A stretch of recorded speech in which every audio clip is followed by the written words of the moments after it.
Hey guys, welcome back to the channel. This is story about what if Naruto is disowned by his clan part 1. Before I start, please do support for more amazing content and comments for part 2. Do consider to subscribe my channel and share my video to your friends and check out the description as well. Let's start the video. October 10th.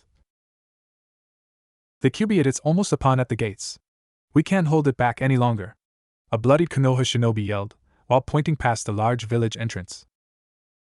Meanwhile, standing above the northern gates of Konoha was an old man, who at first glance most would think should be nowhere near a war zone. But for those of the Hidden Leaf village, he was their greatest hope at this trying time. He was the Sandaime Hokage, and although not the current leader of the village any longer, was still one of the strongest shinobi the village had. He let a slow stream of smoke leak out of his mouth before setting his pipe down on the ground. Setting his gaze back upon the most powerful Bijou known to exist, he shouted orders to the nearly demolished shinobi army standing before him. Calm down. All we have to do is hold it back until the Yondaime's preparations are complete. Do not throw your lives away needlessly. This foe is beyond any of you. Do not think otherwise. Anbu, force the beast back and get it into the forest. We need space for the Yondaime's plan. The shinobi army regained their stability and hope after their ex-leader's words. The Anbu began throwing jutsu after jutsu against the behemoth they were facing, and while not harming the beast, did as was ordered, getting it into a clearing within the forest a mile away from the village. Hospital. Kushina-chan, gomenasai, I'm sorry/very sorry, this is the only way the Kyuubi can be stopped from destroying the village. A blonde-haired man spoke softly to his wife, who had just given birth to a healthy baby boy. This man was the Yondaime Hokage of the Hidden Leaf village, Namake's Minato. But why? Why him, Minato? Why our precious Naruto? Will you really leave me with nothing once this is over? She yelled out accusingly, while she rocked her baby back and forth in her arms as she cried heartbroken. She was a very beautiful woman with red hair flowing down to her mid-back, and the bluest eyes you'd swear was the ocean. She was very strong both physically and emotionally, but it was her personality that told you who she really was. She disliked fighting, and never understood anyone who would choose violence to get what they wanted. Despite this, however, when it came down to it, she was a fierce shinobi, deadly and beautiful. The phrase "if looks could kill" would come to mind at first glance when she was adorned with her jounin battle gear. Her reputation was well deserved, back when she was still a full-time shinobi, but that was years ago. Now she was currently the head of the Uzumaki clan, a clan well known unto itself for their shinobi prowess. He smiled down at his crying wife. Because he is our own Sochi, son, how could I ask someone else to sacrifice their child when I didn't even have the faith to choose my own? I'm sorry, my Koichi, beloved, but it has to be him. As for me, well, I am the Hokage after all. Minato leaned down and kissed his wife, caressing her cheeks slowly, remembering every detail of her face before he picked up his son. He gave one final glance to his wife. Between her cries she nodded to him, knowing that no matter how much she begged, it had to be those two that saved the village from this beast. I love you, Kushina, she heard him say. With the last syllable spoken, the Yondaime disappeared in a flash of brilliant yellow light. Forest. The Kyuubi, tired of playing games, was about to launch one of its more devastating attacks against the remaining shinobi army, when a large puff of smoke blurred the battlefield. Sorry I'm late, all of you. A voice called out from within the smoke, easily recognized by the shinobi to be their Hokage. Everyone please get back, you have done your job, now please get medical attention for yourselves and others, leave the rest to me, he ordered. The shinobi were hesitant to leave, but reluctantly did as was ordered, leaving only the Yondaime on top of his summoning, the frog boss himself Gamabunta, and the Kyuubi. Hey old man, I need a favor. Minato seemed to speak to himself until a plume of smoke appeared next to him on top of the frog's head. What is it, Hokage-sama? He smirked at the wizened man. First, you can drop the Hokage-sama crap. And second, I need you to take care of my Sochi, who is just outside the gates in a clearing like this one in the forest. Take him back to Kushina once I finish with the Kyuubi. And make sure he is treated fairly by the village. I know people can be unfair to Jinchuriki, but Naruto is a hero, not a demon, and I want him treated as such. He frowned at his request. I will do as you asked, Minato. I don't suppose that you'd let me be the one to sacrifice myself to seal it, would you? Gomen no can do. There are too many unknowns with sealing a bijou like this. Only the person who knows the mechanics of the jutsu intimately should do it, in case something goes wrong. Guess you're their leader again after this. Good luck with that paperwork though. He finished with an evil yet happy smile to his friend. Sarutobi placed a hand on his friend's shoulder, smiling back, before nodding and disappearing in a swirl of leaves.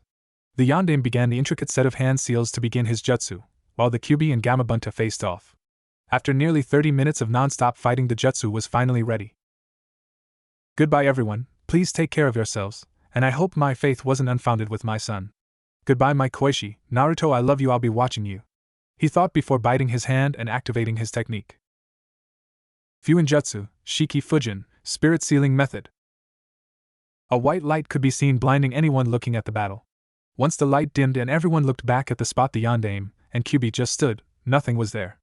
Sarutobi, once again Hokage, entered his village with a small bundle in his arms, the savior of Konoha Namake's Uzumaki Naruto. He quickly reached the Uzumaki compound where Kushina had rested after the long birth, and quietly knocked on the door to her room. Please just leave me alone, I need to be alone. She pleaded weakly to the sound against her door. Sarutobi knew she was only a moment away from crying again over what she thought be the loss of both her husband and only child. Ignoring her pleas, he slid open the door and entered.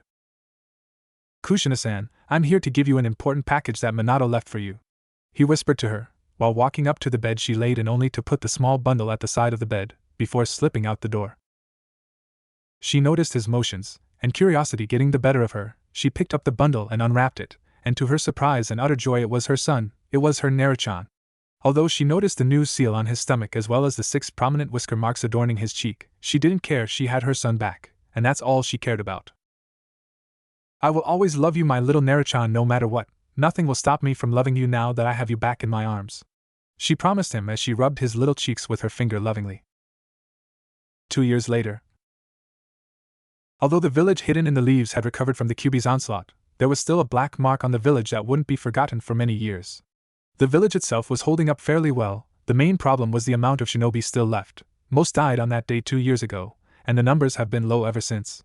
Most of the village citizens that knew this were surprised they weren't already fighting against IWA for their lands. God knows they would lose that battle eventually.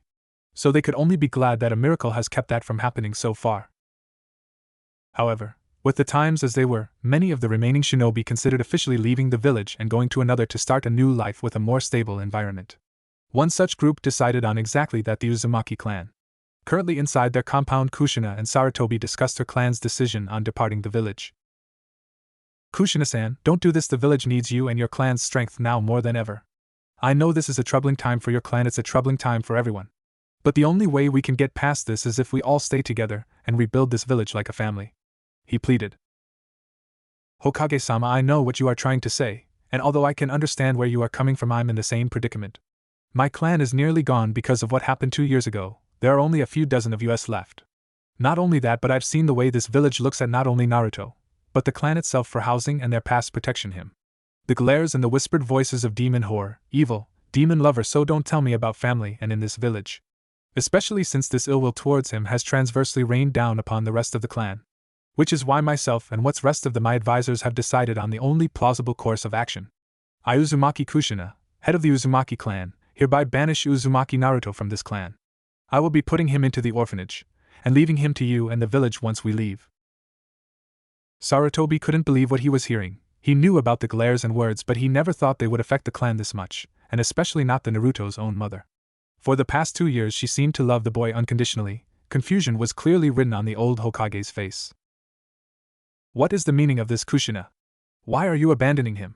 You never cared about what the villagers thought before. So why now? Do you really not love?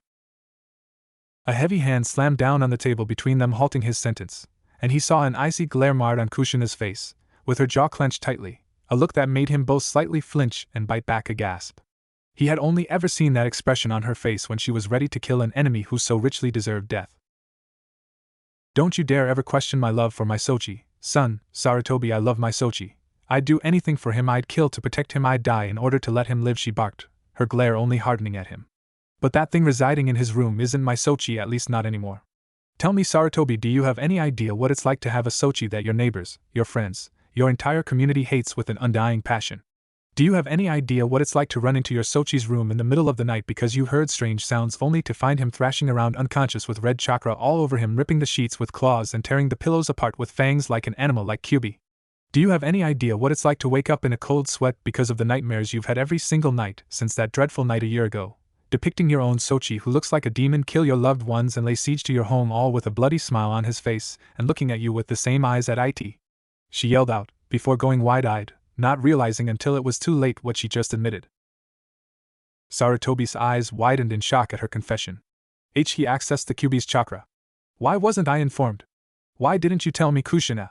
I need to get Jiraiya here to make sure the seal isn't breaking. He growled at his friend's disastrous actions. She gave him a deadpan look. I may be a retired jounin Sarutobi, but I was the wife of a seal master. Do you honestly think Minato-kun taught me nothing of his arts? I know about the Shiki Fujin and its abilities. The seal is not in jeopardy of breaking, but that doesn't explain what I saw that night nor how it's possible. There is a safety seal within the larger seal that was supposed to prevent its chakra from manifesting until an appropriate age. If that wasn't there, then what would stop it from breaking free? Because surely a 2-year-old's mental will, whether subconscious or otherwise, couldn't be strong enough to hold it back alone. And besides, what would the village think if they felt its chakra once again? They'd go on a rampage and have you take him from the house and kill him to protect the village. That was the reason I'd put those seals on the mansion in the first place, should such an event like this happen unexpectedly. Her explanation allowed the Hokage's shoulders to slump in relief. Before his eyes hardened towards her, she had still yet to explain everything about her decision for her son. She easily saw this and scowled, knowing he wouldn't give up until he knew why she did what she did. It's because after everything, the villagers, the nightmares, the chakra incident, I realized that reality was trying to tell me something.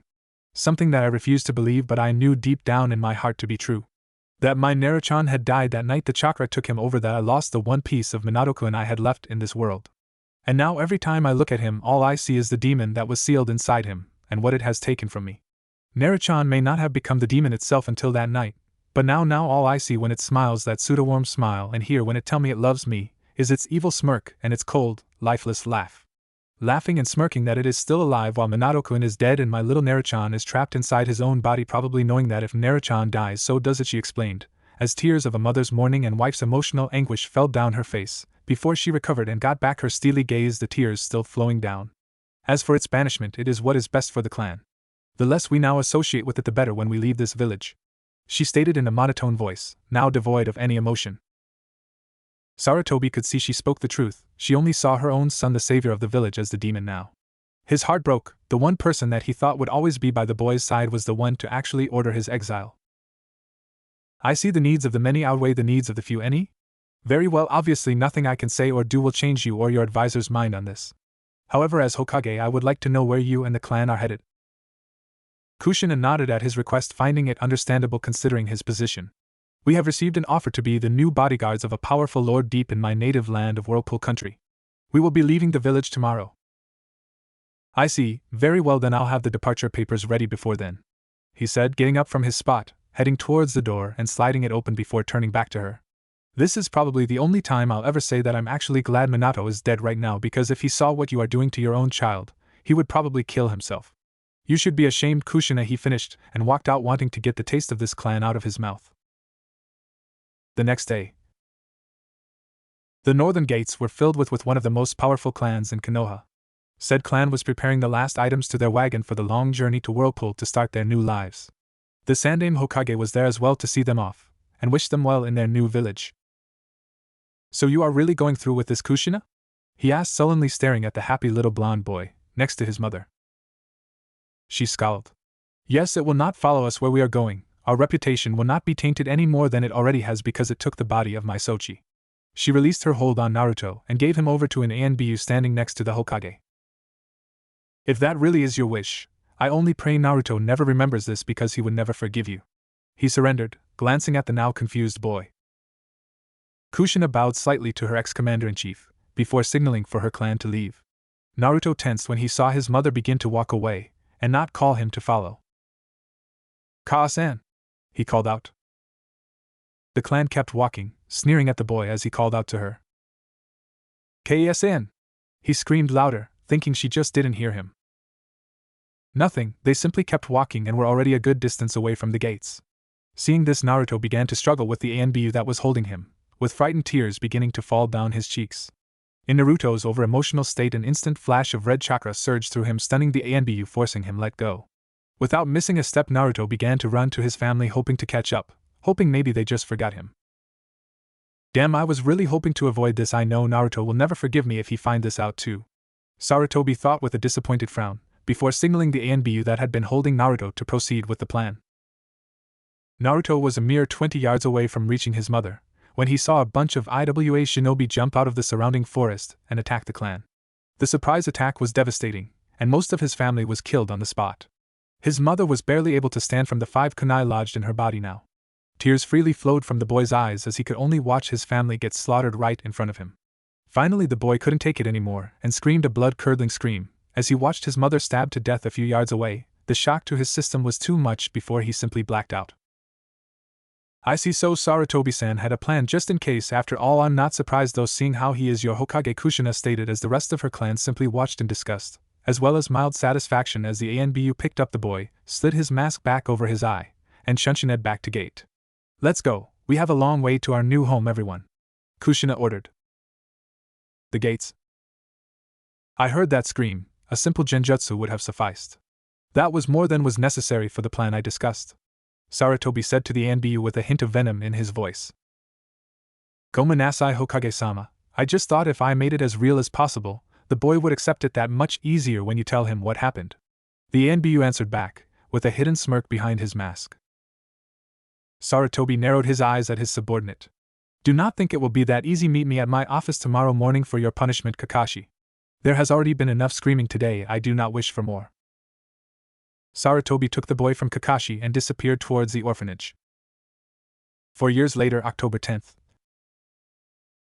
A young boy could be seen running through the moonlit streets of Konoha, exhausted beyond what a boy his age should be, yet still running nonetheless.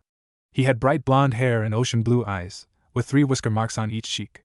He was the savior to the hidden leaf village Namikaze Uzumaki Naruto, but for those who lived in Konoha, he was only the demon. He wore disgusting garbs not fit for any person to wear, they smelled horrible, and were ripped to shreds, barely hanging on to his obviously malnourished body. He turned a darkened corner, and met the one thing he wished he hadn't, a dead end. He turned to run back, but alas, the mob of villagers and some shinobi had caught up to him, cornering him in that dreadful alley. Ah, finally stopped running, any demon, a man sneered. Good, I was getting tired from running after your little ass, another agreed. We'll take good care of you, demon, just like the Yondaime would have wanted for desecrating his only son's visage, a third one concurred. The mob slowly walked towards the boy, who was huddled against the wall crying, wishing for anyone to help him. Why are you doing this to me? I never did anything to you, I'm not a demon, I'm just me. I just want to be left alone, please, he pleaded, tears running down his dirted form. Ah, the little demon wants mercy, how detestable. Where was your mercy when you were slaughtering our Ka-sans, mothers, and 2-sans, fathers, our Wani-sans, sisters, and Onii-sans, brothers, huh? The first man barked back. The mob lost all self-control after the final words of their family's losses was spoken, and simply beat the hell out of the little boy, cowering in fear of them. Right before the final blow was struck, the boy turned into a log to the mob's frustration. They turned to see the half-conscious, bleeding, and broken boy in the arms of one of the few people who had ever protected him from them. Sadly, he was one, if not the strongest person in the entire village, the Sandaime Hokage. And just what the hell do you people think you are doing to him? Sarutobi yelled, letting his ki wash over the mob, making most into crying, sniveling babies. We were simply finishing what the Yondaime started, and what he'd want us to finish if he was still alive.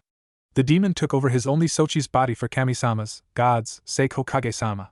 One of the few ninjas associated with mob had gasped out. He narrowed his eyes at the group. I see, well, I've told you fools for the past 5 years what happened, and I'm tired of repeating myself. Unbu. Take care of these fools, they have broken my law and will pay the consequences. A squad of Anbu puffed out of nowhere, and did the hand signs of the infamous Uchiha clan's signature move. After the fires finished the mob off, and the screams finally subsided, Sarutobi Shunshined into his office with a medical team already prepared for the boy. It only took a few hours for the medics to stop the healing, knowing the demon will do the rest of the work. They'd rather save their real chakra for people who truly deserved it. The Hokage dismissed them, however not before having a little chat about medical ethics and certain lessons involving a searing hot kunai and certain appendages and orifices. After about 10 minutes, Naruto finally awoke from his bloody encounter, finding himself not in the alley anymore but in office. He tensed up and shot glances for the nearest exit. It's okay, Naruto, you know you are always safe in this office. And voice all too familiar to Naruto called out. You saved me again, Aji-san, grandfather? Hi, yes, and those men won't be bothering you again, Naruto. I bet you are hungry, I'll go get us some tea and snacks, any? Naruto's stomach growled at the mention of food, and furiously nodded his head, erupting a small laugh from the old Hokage before leaving. Naruto decided to explore the office while he waited, and was checking the bookshelf when he noticed a book that seemed out of place for where it was. He pulled the book out, but it stopped mid-pull when one of the floorboards popped up. Of course, being a curious child, Naruto knew no better, and went to check out what was going on. He lifted the floorboard and saw 2 scrolls, one being a lot larger than the other, as well as a box with a strange symbol etched into the top of the wood. Naruto randomly picked up one of the scrolls, unfurled it, and began to read, never realizing this little incident would change his life forever. October 25th. Dear Sarutobi-san, as requested, I've sent this letter to let you know my clan and I have reached our destination in Whirlpool Country safely. There were a few problems along the way, but nothing we could not handle. The Lord seems impressed with our strength and very happy with our Kekkei Genkai, and as a result he has already hired us for his protection. Also, our clan has integrated into the shinobi ranks of this country, and have been out on a few high-ranked missions already. Other than that, I have nothing left to report to you. I hope your health is keeping you strong. I also hope that the demon is keeping himself quiet as to not attract attention. Even though we are not a part of the village anymore, I don't want the village's reputation to be tarnished by the demon that used to be my Sochi. Be safe and stay well, Hokage-sama. Uzumaki Clan Head. Uzumaki Kushina. Naruto was literally shocked stiff from what he just read. The scroll fell out of his hands without the pressure of his fingers gripping it, and made a thud on the wooden floor when it landed. What's going on? I don't understand. I saw them die. Even my Ka-san didn't live. But this scroll was dated 15 days after they died.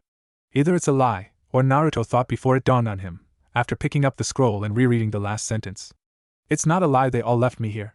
They didn't want me anymore and left me in this village. Even my own Ka-san thinks I'm some kind of demon, and wanted nothing more to do with me. He concluded his thoughts before he fell to his knees and broke down crying from learning the harsh truth. Sarutobi re-entered his room with a smile and a plate of snacks and tea, only to witness what he hadn't expected. Or at least not come to witness for another decade. The secret floorboard opened with its contents spilled across the floor, and the owner of them crying after obviously reading their contents. Naruto! Quick as a flash, Sarutobi was at the boy's side, patting his head in a comforting gesture, hoping the boy hadn't read too much, but fate wasn't on his side, it seemed. Oh, Aji-san, why did my Ka-san leave me? I'm not a demon, am I? He questioned between his cries, his voice sounding desperate and guilty. No sooner had he spoke did the old Hokage snatch the boy up in a hug, and repeatedly tell him that was a lie. After some time, Naruto stopped crying but stayed in his grandfather's arms. What happened that day, Aji-san? I saw my whole family killed, and yet I just learned from this scroll not only is my entire clan still alive, but my own Ka-san seems happier and healthier without me. With a heavy sigh, he explained to Naruto in detail of his backup plan with a certain ANBU in case the boy had tried to follow the family that day 4 years ago. Naruto, after absorbing the tale, at first looked at the Hokage with utter hatred and betrayal, but soon realized that he was actually happier thinking his family was dead than learning the truth of his own abandonment, and hugged the old man once again in appreciation for trying to protect him even if it was lying to his face every day. They stayed like that for nearly an hour before Sarutobi realized Naruto had actually fallen asleep. He looked at the boy with a sad smile. He must have worn himself to the point of exhaustion, but I can't blame him. He learned so much that he wasn't supposed to yet. I hope this won't change things for him too much, he whispered, never realizing just how this one event would change the Naruto he knew forever. Mindscape. Naruto awoke to the sound of water dripping. He looked around completely scared from the lack of familiarity of where he was. 1 minute he was in the Hokage's office, and the next he is in a place that reminded him of a semi-flooding sewer. Finally getting to his feet, he noticed pipes running along the ceiling, and decided to follow them, hoping they'd lead to a way out. After a few minutes of the twists and turns while walking along the path that seemed to go on forever, he reached a rather large open room. What was curious though was that about a few dozen yards away was a set of golden gates, and in the center of it above where the keyhole appeared was a piece of paper with the word CO written across it. Astounded by the sheer size of the gates, Naruto absent-mindedly trudged towards them, never realizing the danger just beyond those shining bars. So you have finally come, Naruto, a deep voice bellowed out, seeming to come from every direction of the room. Naruto was startled to say the least at the booming voice, and wanted to run far away, but there was no escape because the voice seemed to come from every direction. He had only one real choice, realizing that he didn't know how to escape, and going back the way he came would just make him lost, to stand there and find out exactly where this voice came from. Gomen nasai. I don't really know where I am or why I'm here. I just want to leave if that's okay, he yelled out, his tone doing nothing to hide his fear. The voice returned, only this time laughing soundly. Do you wish to know these things then? Hi, I'd also like to know who you are. he answered. The voice snorted in amusement at his answer. I will answer the first two questions, and if I deem you worthy I will introduce myself. As for where we reside, we are inside your own mind. As for why you are here, well, not even I can answer that. This is your body after all. But the why should not matter, because it is very fortunate for you to have done so, this early. It answered sagely. I see, arigato, so I'm inside my head, so it's like I dream, I guess. But if that is true, why don't I know your voice? And why is it fortunate for me to be here with you? Perhaps I should introduce myself. Even if you aren't worth to know right now, you might be able to prove it after this conversation is over. Naruto, come closer to the gate if you wish to know what I am, the voice said before sighing and taking in a breath, giving Naruto enough time to walk to within a few feet the gates. I am a demon, to put it as simply as I can. To be more specific, I am the Kyubi no Kitsune, the lord of all Bijou. More importantly, right now, I am your prisoner in this place. The voice finished before walking up to the gates as close as it could, revealing itself. Naruto almost jumped out of his skin when the voice's form came into the light. After all, it's not every day you come within a few yards of a 50-story red fox. Why, you're huge. Quite astute. As for your observations about where we are, you're wrong. This isn't like a dream at all, this is literally your mind, the deepest recesses of your mind, but your mind nonetheless. By now you already know why you didn't recognize my voice, so I will not waste the time to explain. As for the last thing, it's fortunate because I was not expecting you to show up for another half-decade or so. Which means we can start your training more than 5 years sooner than I had planned. After learning what the voice was, Naruto listened intently to each word spoken, trying to understand the best he could. After the fox finished the explanation, Naruto, though getting some questions answered, more seemed to pop into his head, and he voiced them without consequence. How exactly did you get imprisoned, as you put it, inside me? And what training? You mean like shinobi training? Isn't it a bit early to be training as a shinobi? I'm only 6.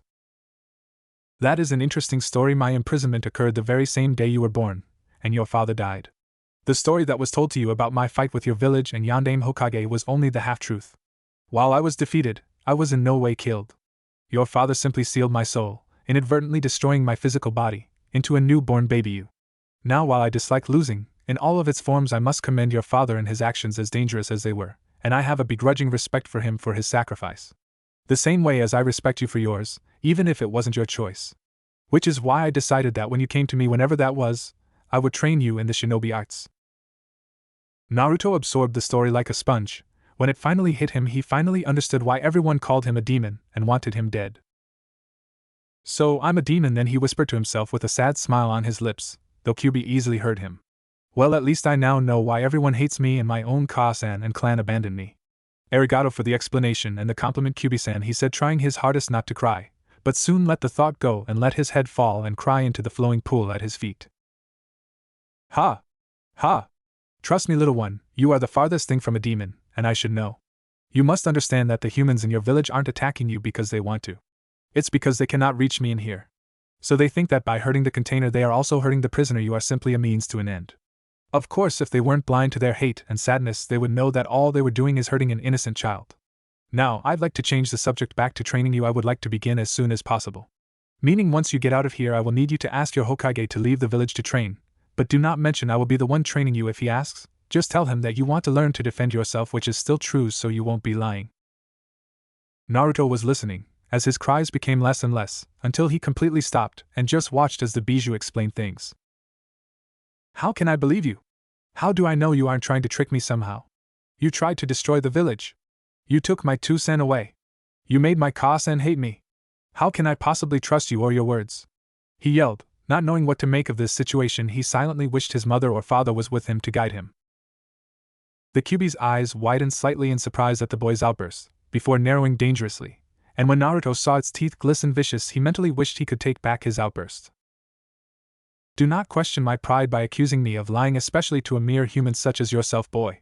I may respect you, but I have killed mortals like yourself for far less than what you have just done. It bellowed, clearly not happy with Naruto. However, after its pause, its eyes seemed to soften, if only a little bit. But to answer your questions, what reason would I have to lie to you? To escape? If I could have escaped, I would have within the first days of my imprisonment. To influence you mentally or physically? I can easily do that now, but I have no inclination to. You have suffered enough by the hands of your own community. I need not add to it. As I said before, I respect your sacrifices to hold me at bay, and respect is given rarely to a mortal by any demon, and even more rare by their lord. I have no proof to give you so that you may trust me, aside from my words. It is up to you whether you believe what I've said or not and wish for my assistance. It finished, its tone clearly softer than moments before. Naruto stared at the large beast, trying to discern whether it was lying to him or not. He didn't want to believe it because the fox was one of the people to actually tell him truths he had been wanting to know for several years. Also, if what the fox said was true, that means it could have easily taken over his mind or body any time it wants, but only held back because of its simple respect for him. He let out a sigh, his thoughts swimming on what to do or believe. He wasn't sure whether to completely believe the beast, but so far it has done nothing to harm him, nor trick him in any obvious way. I'll trust it for now, he mentally concluded. I understand. Naruto spoke again, letting a small smile grace his lips before bowing low, surprising Kyubi once again. Arigato, thank you, Kyubi-sensei. I believe you, and what you have told me is the truth. I will do as you instructed, and speak with Aji-san about leaving. And arigato again for allowing me the honor of learning from you. I will do my best to show your respect wasn't unfounded. Ano, if I may ask a few things though, he questioned submissively, getting a slight nod from the beast. I know you don't exactly seem to be the bloodthirsty demon everyone describes you as, so if I may ask what possessed you to attack the village? The second question is just curiosity about what you will be teaching me. A low rumbling from the throat of Kyubi slightly shook the room, as it let out a growl at Naruto's first question, before what could be considered an almost sad expression dawned on its face. I have allowed you to know what I am. The first thing you just asked I do not feel you have any right to know at the present time. Perhaps when you show me as my student you are worthy, I will tell you. As for your second question, I will be teaching you many things, most of which all shinobi must learn, ninjutsu, taijutsu, and genjutsu. However, since I am a demon with the knowledge of a millennia at my whim, and an almost limitless jutsu library under my belt, your training will be different to say the least. You will not only learn basic ninjutsus, taijutsus, genjutsus that all shinobi learn, but long-lost jutsu that no one has witnessed for at least 500 years, and could only hope recognize from the earliest recordings of chakra usage in the world. Aside from that, I will also be teaching you kenjutsu, as well as several of my personal Onipa jutsus. When your training is complete, I can guarantee that you'll be the strongest shinobi that has ever, or will ever walk the face of the mortal realm. It explained, and by the end its mouth stretched into a crooked but not evil smile. Naruto's eyes went wide at everything the demon told him. Ideas raced around in his mind a mile a minute. He never would have guessed that the thing that caused him so much pain could actually be such a blessing in disguise. Though after rethinking the last line the Kyubi spoke, he couldn't help but grow a giant grin across his face at the implications. Let's get wild. The Kyubi chuckled at the boy's new enthusiasm. Very well, first things first, my student, you must get out of your mind so you can ask your Hokage for permission to leave. But do not worry, the moment you entered this place, a connection was made between us, so now we are able to speak to each other telepathically. One more thing, Naruto, it explained, getting a nod from the boy, before its eyes took on soft and sad look with his smile turning into a guilty frown. For what it's worth, about your Tusan and family Gomenasai. It apologized, slightly bowing its head. Its apology made Naruto's eyes go wide. Never before had any of the people of his own village apologized for his clan's behavior towards him, let alone their own actions against him. And yet here was the very beast that caused all this to occur bowing and apologizing to him when it certainly had no real reason to do so. Hi Kyubi-sensei, and arigato. But it's them that should also be sorry for abandoning me like that. As you said, you and I are not the same. I am no demon. He answered back, bowing yet again, with a slight hatred in his voice towards everyone who hurt him. Thinking back to his original thoughts about this place being like a dream, Naruto concentrated in his mind, reciting "this is just a dream," before he vanished from view inside his mindscape. Hokage's office. So you finally awoke, Naruto? The old Hokage spoke with slight relief in his voice, looking at the stirring boy he placed on the small couch in the corner of the room. Naruto opened his eyes, and smiled gently to the aged man. Hi Aji-san, guess I got a little emotional, didn't I, heh? Well, that nap certainly helped me come to terms with a few stuff, believe it or not. And actually I have a big favor to ask you, he said, while getting up and standing in front of the Hokage before bowing. Aji-san, I wish to ask for permission to leave the village to receive training to become a shinobi, so that I may defend myself against attacks like this from villagers or other shinobi who wish to harm me. To say Sarutobi was shocked at the boy's request would be an understatement. However, he could certainly understand the boy's reasoning, seeing what a shinobi's strength can do firsthand. He was torn. However, if it were up to him, he'd just let the boy go to train. But the village council would never allow it. They'd fear that another hidden village would capture him and kill him, taking away their advantage of a Jinchuriki, or worse yet, use his untapped power against them later.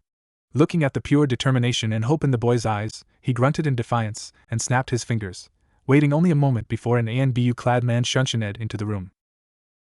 Hi Hokage-sama? I have a personal S-ranked mission for you and Biyu-san. I wish for you to take Naruto here out of the village and teach him the ways of the shinobi. I will leave it up to you in what form you teach him, what you teach him, but know this: I want him back in 6 years' time to graduate the academy. However, contact me once a month on his progress and skills learned. I do not wish to be out of the loop for when he finally returns. As for your identity, until this mission is over, your codename will be Yamato. The ANBU saluted his leader. Hi Hokage-sama, I accept this mission. The man, now known as Yamato, responded, taking off his ANBU mask, and smiled at the young boy. We will leave tonight then. He finished before grabbing Naruto and was about to shun out of the office when the Hokage spoke up. Wait, Yamato, he ordered, walking to the open floorboard, picking up the other unopened scrolls and a small wooden box, handing them to Naruto. You should take these, Naruto. It may not have been your time to read these, but it seems fate has other plans. And I know whatever else are in these will probably make you stronger, so take them, they are your birthright. Naruto looked shocked for a moment before giving his grandfather man a smile and hug. Arigato Aji-san, he thanked, grabbing the scrolls and box, letting Yamato shun them away. This is going to leave me with a rather large headache in the morning, I just know it, Sarutobi thought, rubbing his temples, already feeling the migraine start from the inevitable council meeting that will occur later. Orphanage, Naruto's room. Yamato and Naruto appeared in the middle of his room in a plume of smoke, the ragged place smelling of mold and rust. The boy lives in this place? The yondaime would be furious if he was still alive. Of course, if he was still around, none of this would be happening, Yamato thought as he shook his head while scanning the small room. Naruto, you have 10 minutes to grab anything of importance to you for the trip. Might I suggest clothes and food? Hi, Yamato-sensei, Naruto said before running around his room looking for anything useful he might need. The 10 minutes went by quickly, and when Naruto told Yamato he was finished, grabbed the boy's shoulder and left the room. North Village Gates. Ready, Naruto? Hi. We'll head to the border of Fire Country so we can have our privacy while training. Hi, Yamato-sensei. After the little dialogue, the two were off for their 6-year training trip, but what no one realized is that they would be seeing a legend being born that day. After a few miles of walking, something in the back of Naruto's mind kept prodding him, until a low voice could be heard, if only just barely. Naruto. Kyubi-sensei? Hi, good, you can hear me now. It took nearly an hour of yelling to get your attention. Gomen, guess my head is just a bit full at the moment with all that's happened today. What was it you needed me for, sensei? When I said I would be training you, I meant that you are my student and my student alone. I will not have you be taught under anyone else but me. Is that understood? Hi, Kyubi-sensei. Good, now what I need you to do is as quickly as you can run in the opposite direction of Yamato, and I will do the rest. And do not worry, I will not harm you with what I have planned, so trust me as your sensei and do as I have ordered. Naruto gulped slightly, not liking the word harm, but didn't see the reason his sensei would have any reason to harm him, especially after their chat. Hi, he thought, before drawing a long breath and turning in the opposite direction, running as fast as he could. Yamato didn't notice for a few seconds since Naruto was slightly out of his peripheral vision, but noticed soon after the boy took off. Naruto! Where are you going? He yelled, jogging after the boy. Naruto simply ran, his legs burning from running as fast as he could for so long, but soon noticed something strange. He watched as transparent flames began to rise and engulf his body. He was scared and nearly decided to stop when he remembered his sensei's words, and just kept running. Yamato was nearly upon the boy when the final bit of flame flicked across Naruto's blonde hair, and the next moment the boy vanished. Yamato was stunned. At first he just thought the boy actually had some knowledge of the shinobi arts, and used a substitution, but dismissed that when he could not feel the boy's chakra anywhere, he literally vanished without a trace. Hokage-sama isn't going to like this one bit, Yamato sighed out, praying the punishment to light, before running back to the village. Hokage's office. Forgot something, Yamato-san? Sarutobi called out to thin air while signing paperwork, before a puff of smoke revealed the ANBU. And no, Hokage-sama, more like lost something, he answered, immediately feeling ki wash over the room. Before I do something I'll regret, tell me what happened, Sarutobi finished. Well, I don't really know myself. 1 minute we were walking together, then Naruto started to run away from me. Then next a transparent flame engulfed him and a moment later he was completely gone, no chakra signature or anything, he just vanished. The ki immediately died, and Sarutobi slumped in his chair, realizing what might have happened. The Kyubi came into contact with Naruto somehow, and was able to use one of its jutsus to escape.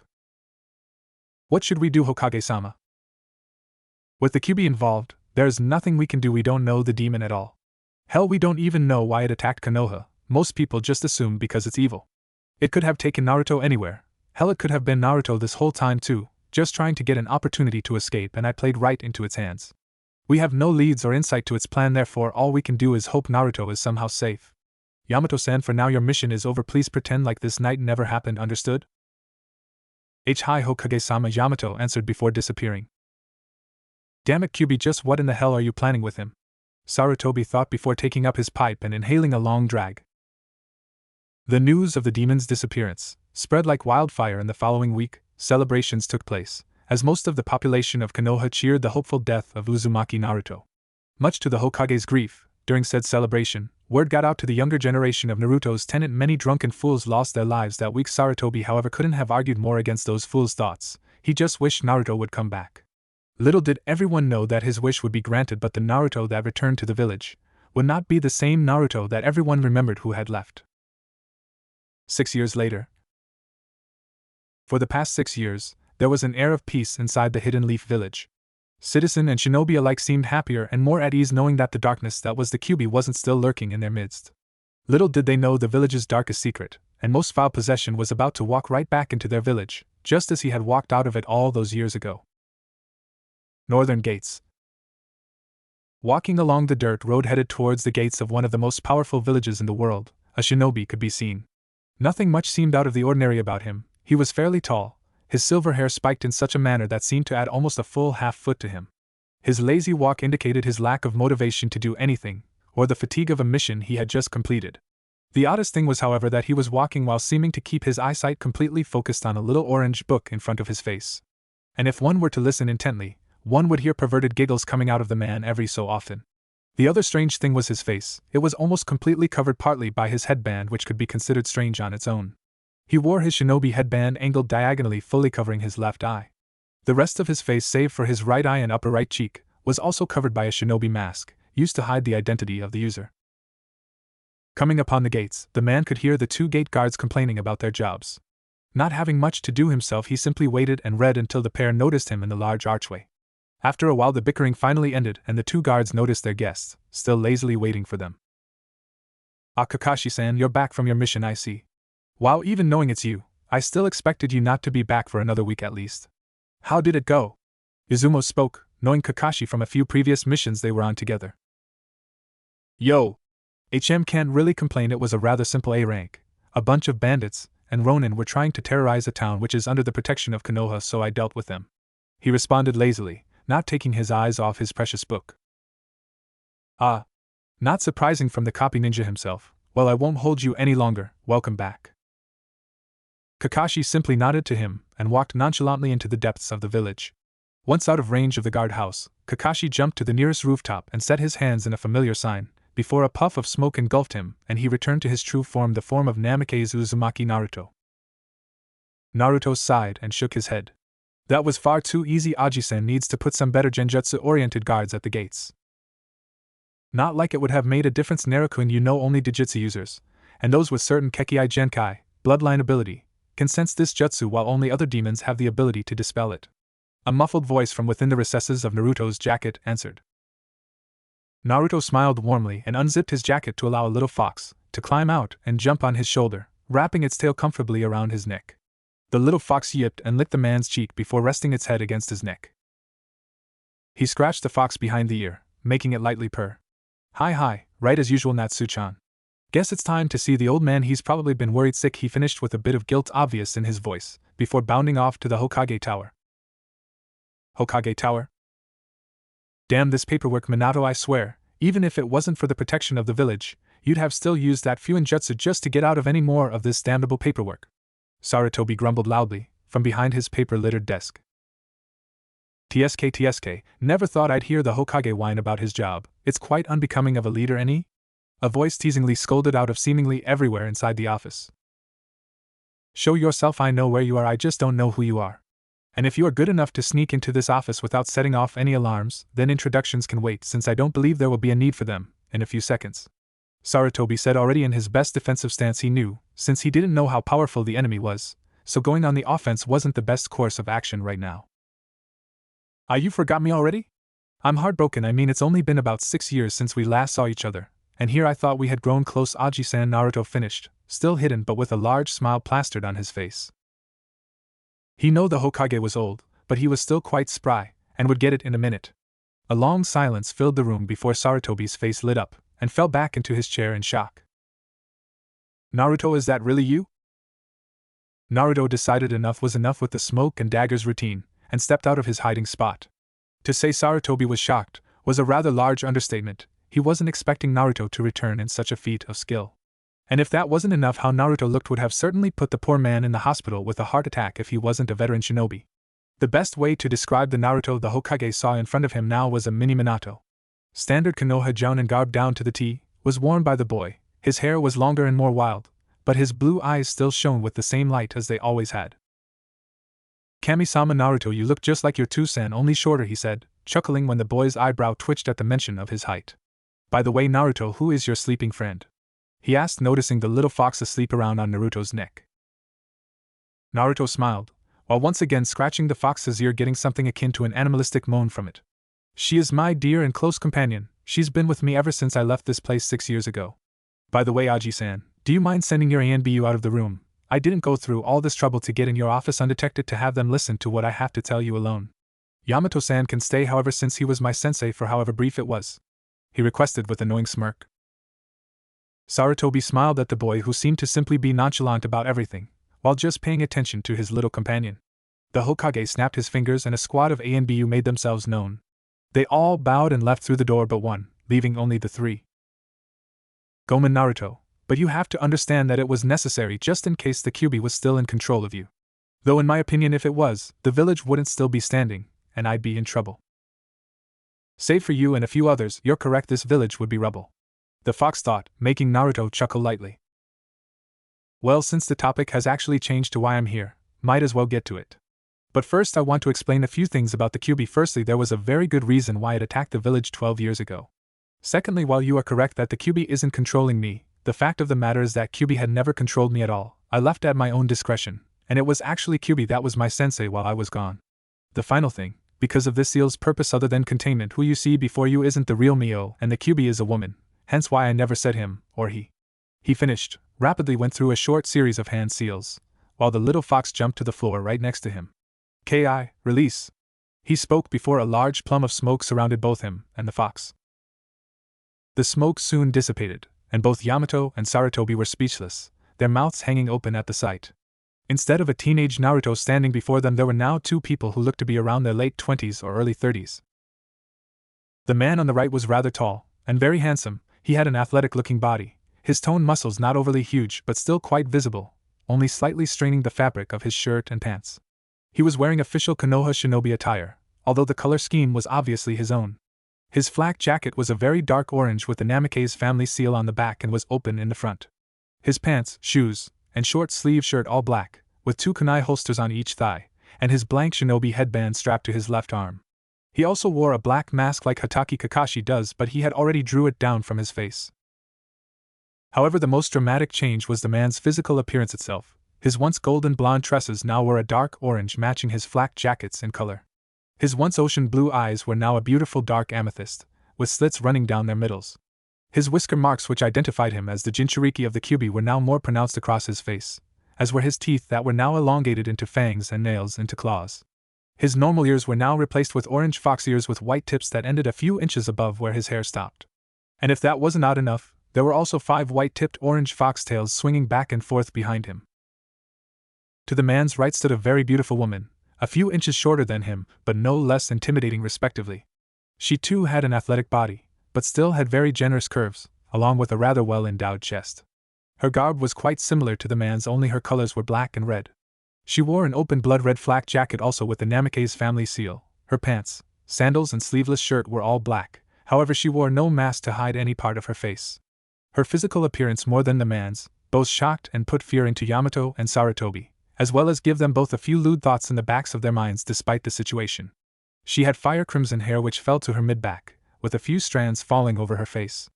Her eyes shone with a deep ruby glow with black slits down their middles as well, both cunning and playfulness easily detectable within her orbs. 3 pronounced whisker marks, and elongated fangs adorned her flawless face.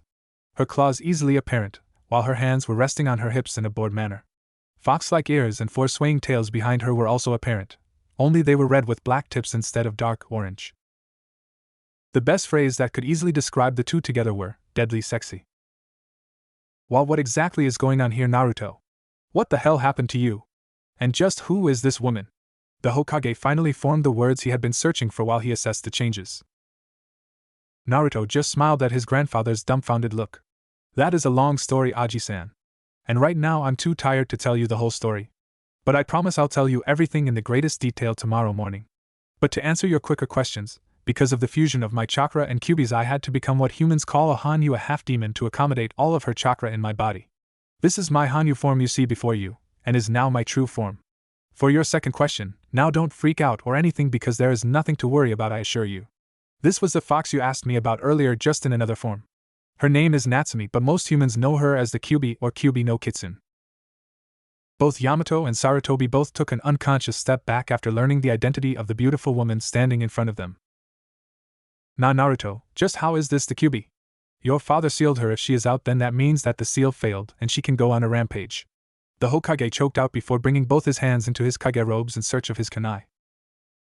If you describe by freedom in this form to be correct, then I very well could go on said rampage and destroy this pathetic village. Natsumi sneered in a low voice, indicating her seriousness.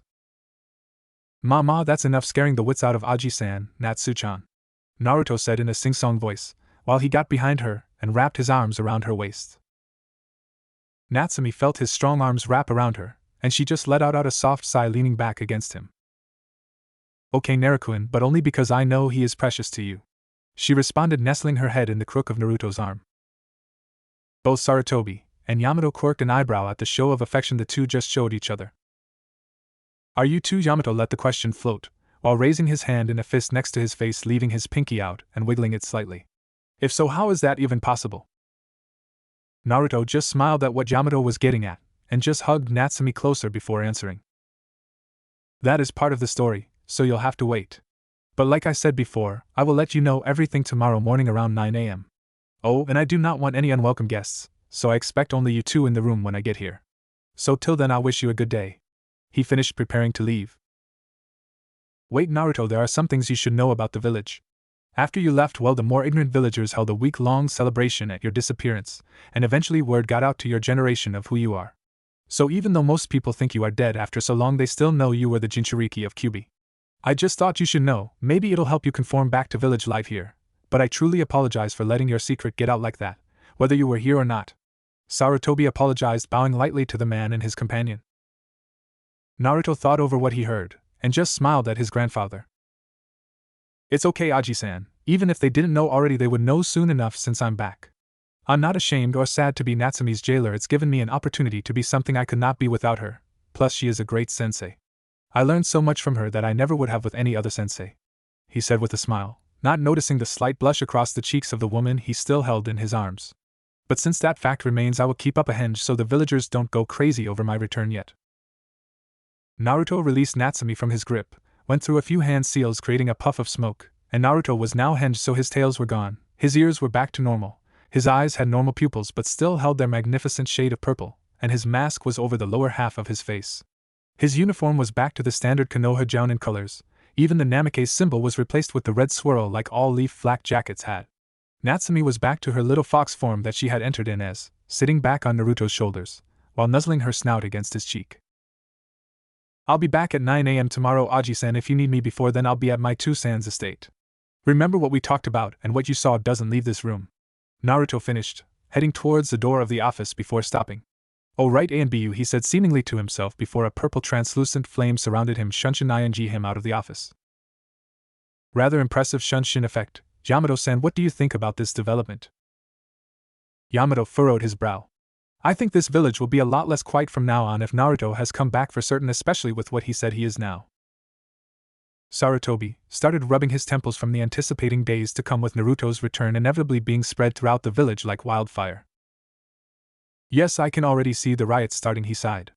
Actually glad to get back to his paperwork to keep himself occupied from thinking about the future. Yamato bowed and left the Hokage to his devices, returning to his A&BU duties. Konoha. Naruto was walking down the rather desolate streets of the village. It still being early in the morning, he hadn't thought many people save for shinobi to be up yet, so he had no need to rush around to get to his Tusan's compound. He swiveled his head back and forth, taking in the sights that were new to him since he left, as well as the fond ones that he had missed. His short and quite literal stroll down memory lane was abruptly stopped when Natsumi puffed out of existence after sniffing the air, causing Naruto to lose concentration to his surroundings right when he turned a corner and bumped into someone. "Hey, watch where you are going," a feminine voice lowly yelled out. "Go Manasai, I wasn't paying attention to where I was going here, let me help you," Naruto apologized, crouching down to help her with the bag of groceries that she had spilled during their collision. "I should make you pay for all this," she retorted with a sigh, while getting off her but after landing on it from the fall. They had picked up her groceries without another word spoken or even looking at each other. There was one last item left on the ground which they both tried to grab, causing their hands to touch for only a moment before retracting from each other. The woman finally looked to the man she had bumped into, only for her eyes to go wide as dinner plates. "It's you!" she whispered out accusingly. Naruto too had finally looked at the woman, and was rather surprised to see who it was as well. She was wearing a doctor's uniform, only slightly greener to designate her a veterinarian, which covered her entire body up to her knees. Her ninja headband wrapped loosely around her neck, slightly concealed by her uniform's pulled-up collar. "Wow, Hana-san. Well, it is certainly a surprise to see you out this early. How have you been since we last saw each other?" Naruto questioned, chuckling over the coincidence. "Oh, you remembered what she looked like?" Natsumi teased. "Hell, well, what can I say? The saying is true, we all like a little animal in the opposite sex after all. And who have we met that is more animal than her? Plus, she was quite cute back then, and has only grown more beautiful since then. Hell, even you said she was rather attractive when we first saw her," Naruto retorted with a subconscious smirk. Flashback. 2 years ago, forest surrounding Konoha. "Mizuki! How could you betray the village like this? How could you betray me like this?" A younger-looking Hana screamed at a white-haired man holding a bloody kunai in one hand, and a large scroll in the other. "Simple, really. I needed to prove my worth to IWA, and stealing the forbidden scroll of sealing from the village was the perfect way. Konoha has gotten fat and weak from all this peace. It's sickening to watch as a shinobi like us. I decided I would go to a village that has more to offer me and the skills I possess as a shinobi. As for you, Hana, well, what can I say? You had the greatest body from your graduating class. And I needed some stress release from all the missions I went on, which you gave, and even more than I first imagined. I remember the way you used your tongue and twisted that body of yours. I'd take you right now if I didn't have more pressing matters to attend to. But I certainly won't ever forget your taste, just like fresh strawberries," he finished, while licking his lips and looking at Hana in a very carnal manner. Hana didn't know what to do. She was only a newly ranked chunin, and the rest of her team had been killed by either traps laid out for them, or by Mizuki himself. She was totally alone, with even her nindogs already unconscious, weaponless, and drained of chakra, as well as heavily bleeding on her right arm with a deep wound from a shrapnel trap. Mizuki saw her trying to think of something to turn the tables, but smiled when he saw the hopelessness in her eyes at her situation. "I couldn't help but notice you finally realize there is nothing left that you can do. And despite me thinking of taking you with me and becoming my slave, I doubt IWA would allow it, and would just kill you anyway, so I'll do the merciful thing and let you decide how I'll kill you." He jumped from his superior standpoint on a tree limb above her, hitting the ground with a thud, and slowly walked up to her with the scroll now latched onto his back. He bent down and picked her up with one arm by her flak jacket, and looked into her eyes, before grinning madly and leaned towards her, sliding his tongue across her sweat-ridden neck, and up her face, stopping at her cheek. Yes, definitely strawberries," he said in a husky and slightly insane voice. In a last-ditch effort before she died, Hana reached over and sunk her fangs into Mizuki's neck, easily breaking the skin, and when she tasted blood only clamped down harder. "Arg! You stupid bitch! Get the hell off of me!" he yelled before stabbing her in the stomach with his kunai, making her scream and let go. Mizuki threw her off him and pressed a hand to the wound, trying to stop the bleeding, while looking at the crumpled form of Hana, as his blood dripped from her mouth and down her chin. He snarled. "Fine. I thought I was being generous with letting you choose the method, but you are being very difficult, so I will just choose for you." He walking over and grabbing one of her comrade's bloody katanas, before going back to her with a smirk. "You really were the best fuck I ever had, but I guess I have to put this bitch down." He spat, before raising the sword for the finishing blow. Mizuki was about to bring the sword down, ending Hana's life, when a large wave of flames seared towards him from the bushes just outside of the clearing. Mizuki saw the attack and jumped back away from Hana. He looked for who used that jutsu. It wasn't a jutsu he had ever seen before, so he was rather on edge and already in a defensive stance because it could very well be some backup for Hana. The wall of flame finally died down, revealing a man wearing Konoha shinobi garb while crouching down in front of Hana. Hana had seen the whole thing, from the flames attacking Mizuki to the man appearing out of nowhere in front of her, who was now healing her wounds. The only reason she wasn't trying to get away other than the fact she couldn't, was that he was a Konoha shinobi, from the clothes he wore. "Just who the hell are you?" Mizuki shouted, but received no reaction from the man. The man just finished healing Hana's more serious wounds, before finally looking up at her. She held back a breath the moment her brown eyes met his dark amethyst. After what Mizuki said about her and their relationship and the predicament she was in, he had no idea why she was blushing when she looked at this man, but she couldn't lie to herself and say the man wasn't very, very handsome, or at least what she could see of him anyway. "Try not to move till I'm finished healing you, alright?" He ordered softly and received a nod in understanding, before he stood up and faced the still unnerved Mizuki. "I'm just a shinobi passing by, but I happened to overhear your conversation with this young woman, and decided to say hi." He smiled, though it couldn't be seen with the mask covering his face. "If that's so, then just leave. This has nothing to do with you. If you don't, I'll have to kill you too after I finish off that bitch you just healed." The man simply shrugged and did a few hand seals before taking a knee and pressing his hand to the ground. "Kuchios no Jutsu, summoning technique."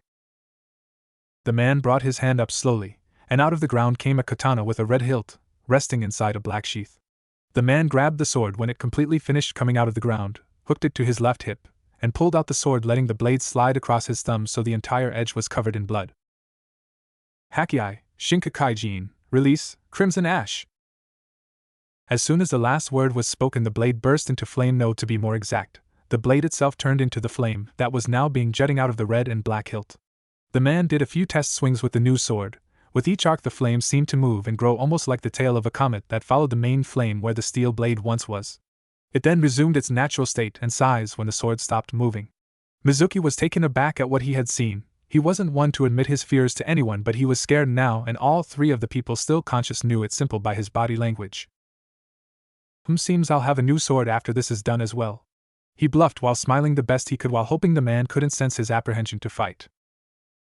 "If you believe you can take it from me, then try.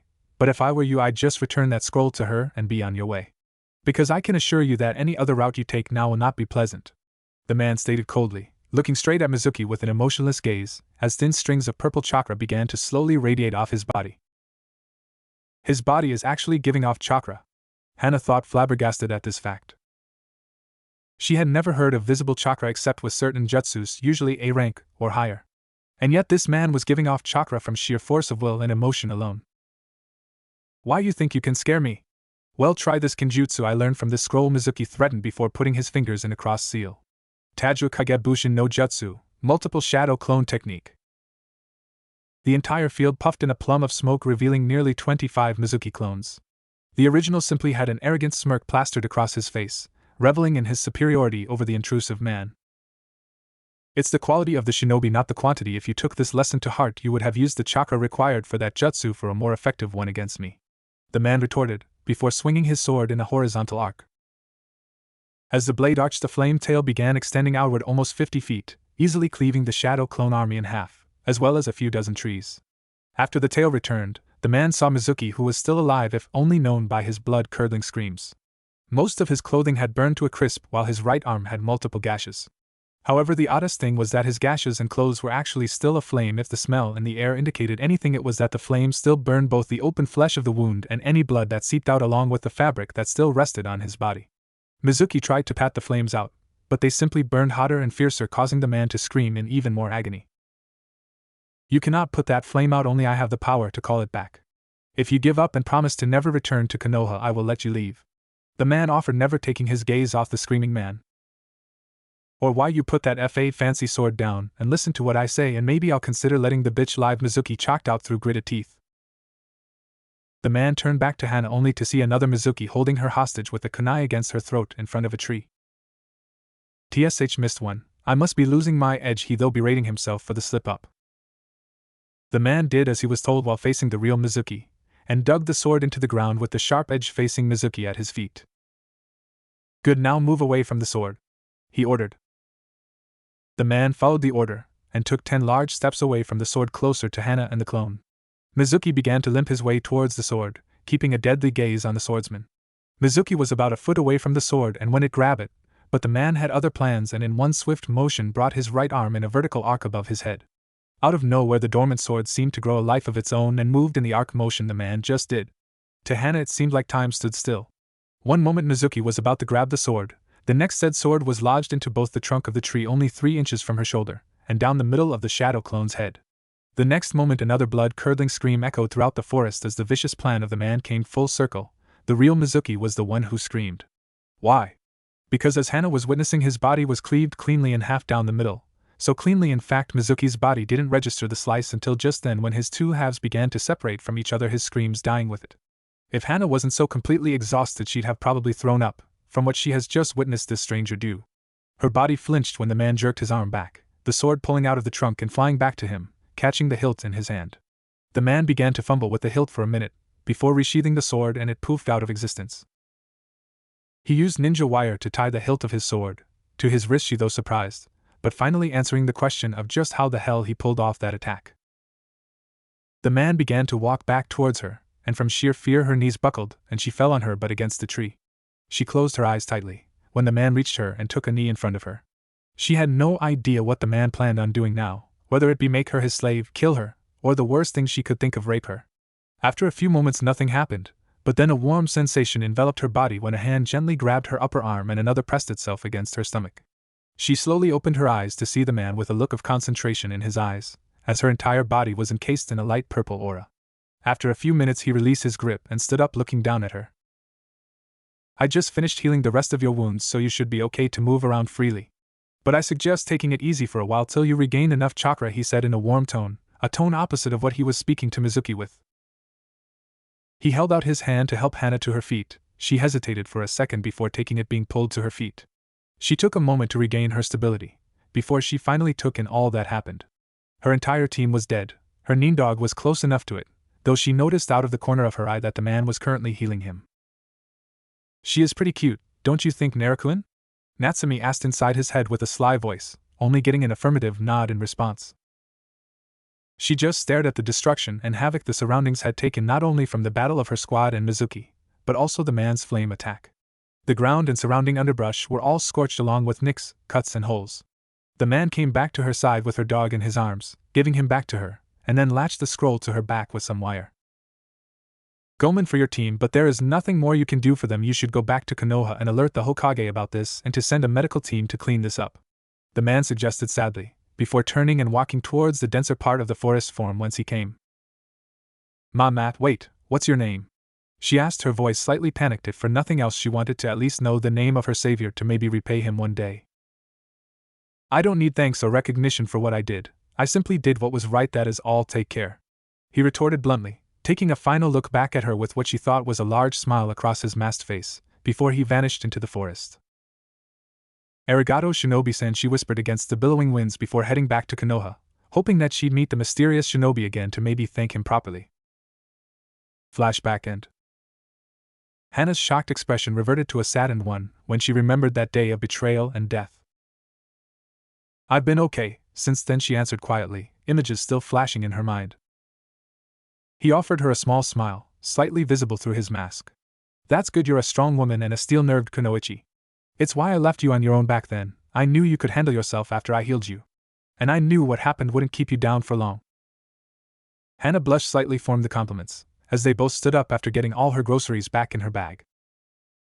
Gomen about yelling at you before. Quite alright, Hana. I should have been paying attention to where I was going.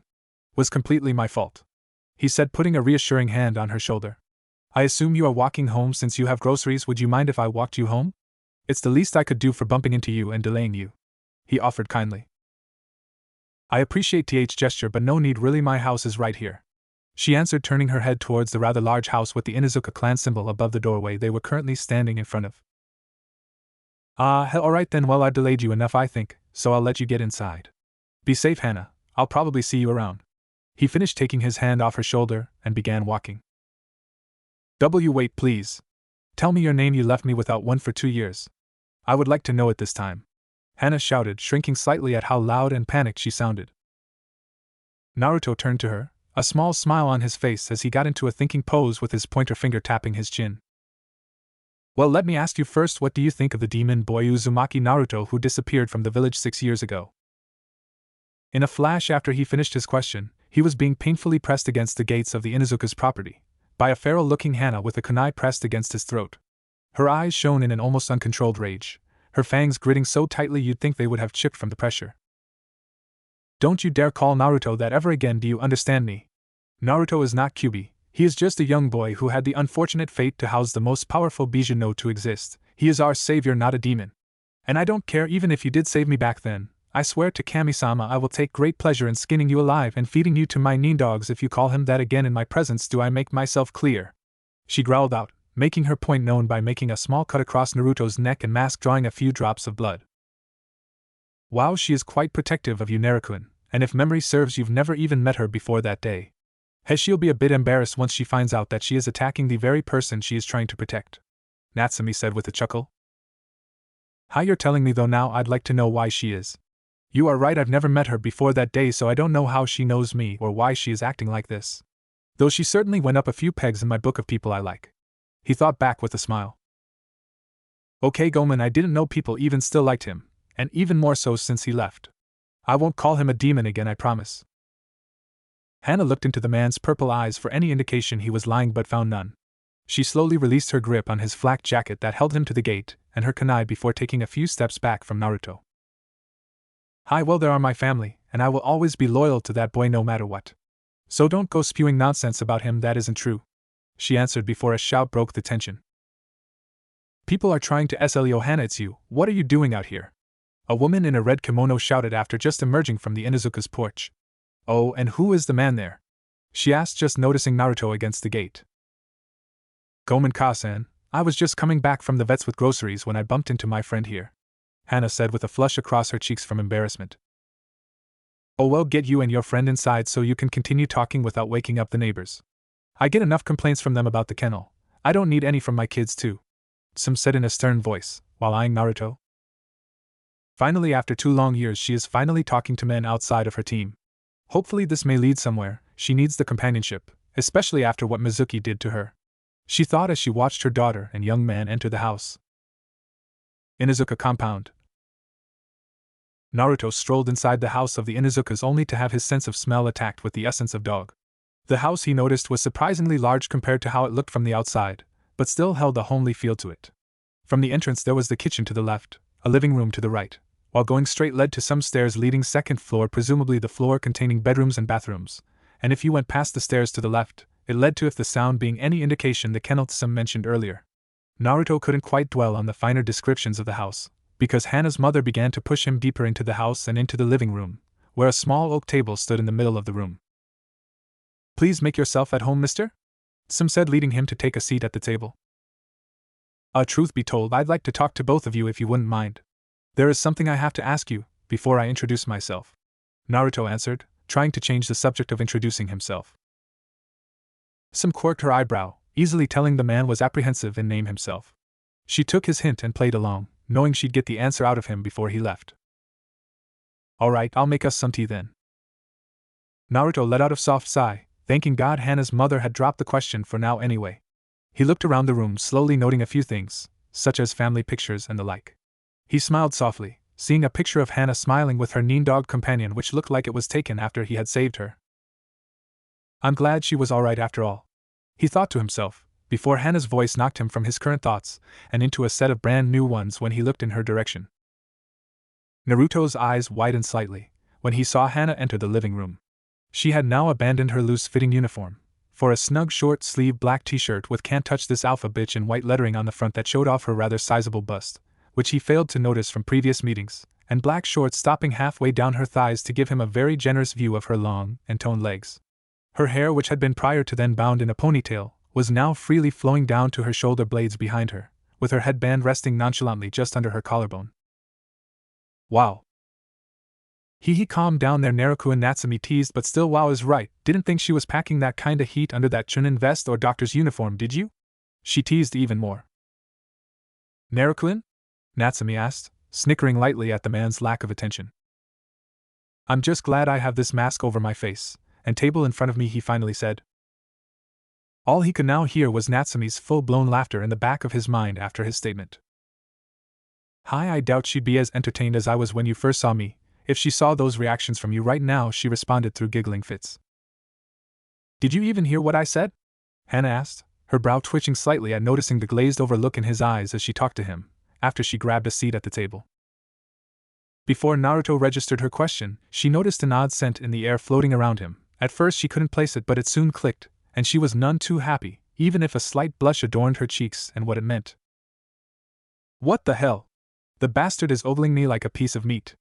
I wouldn't be so pissed about it if he not only didn't diss Naruto earlier, but wasn't so obvious about it with his scent. Even if he does smell good enough to eat, she thought angrily, and then furiously at her final thought, quickly squashing it just as quickly as it was formed. Naruto was knocked yet again out of his thoughts, and had the decency to look sheepish at her question. Gomen, there was something important on my mind, would you mind repeating?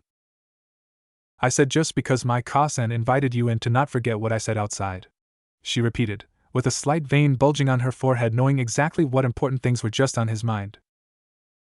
I made you a promise, I do not plan on breaking it, and again I apologize for how I phrased my question, but it was rather important that I asked you. Tea is ready. And what was important? Some asked while walking into the living room with a small tray of tea and teacups. Well, Kasan, I should probably begin with the fact that this was actually the man that saved me from Mizuki team 2 years ago. Some listened to her daughter speak as she took a seat at the table and began to pour the tea. She abruptly stopped with a shocked expression on her face the moment she heard that the very man who she invited into her house and was sitting across from her was the man that had saved her precious and only daughter, and less important to her but still important, Inuzuka clan heir. Some put the teapot down and moved back from the table slightly to get into a kneeling posture used for people of respectable status, such as a clan leader, kage, or daimyo. Ari arigato. Arigato for saving my Musum daughter. I don't know what I would have done if I lost her that day. Arigato. Some thanked him, through almost inaudible sobs. Mama, it's alright, Inuzuka-san, I already told your daughter that I don't need thanks for what I did, I simply did what was right. That Mizuki person had no right to betray the village like he did, and more importantly treat Hana the way he did. If I wasn't in a rush when I got there, I would have made his death a lot more deserving than I made it.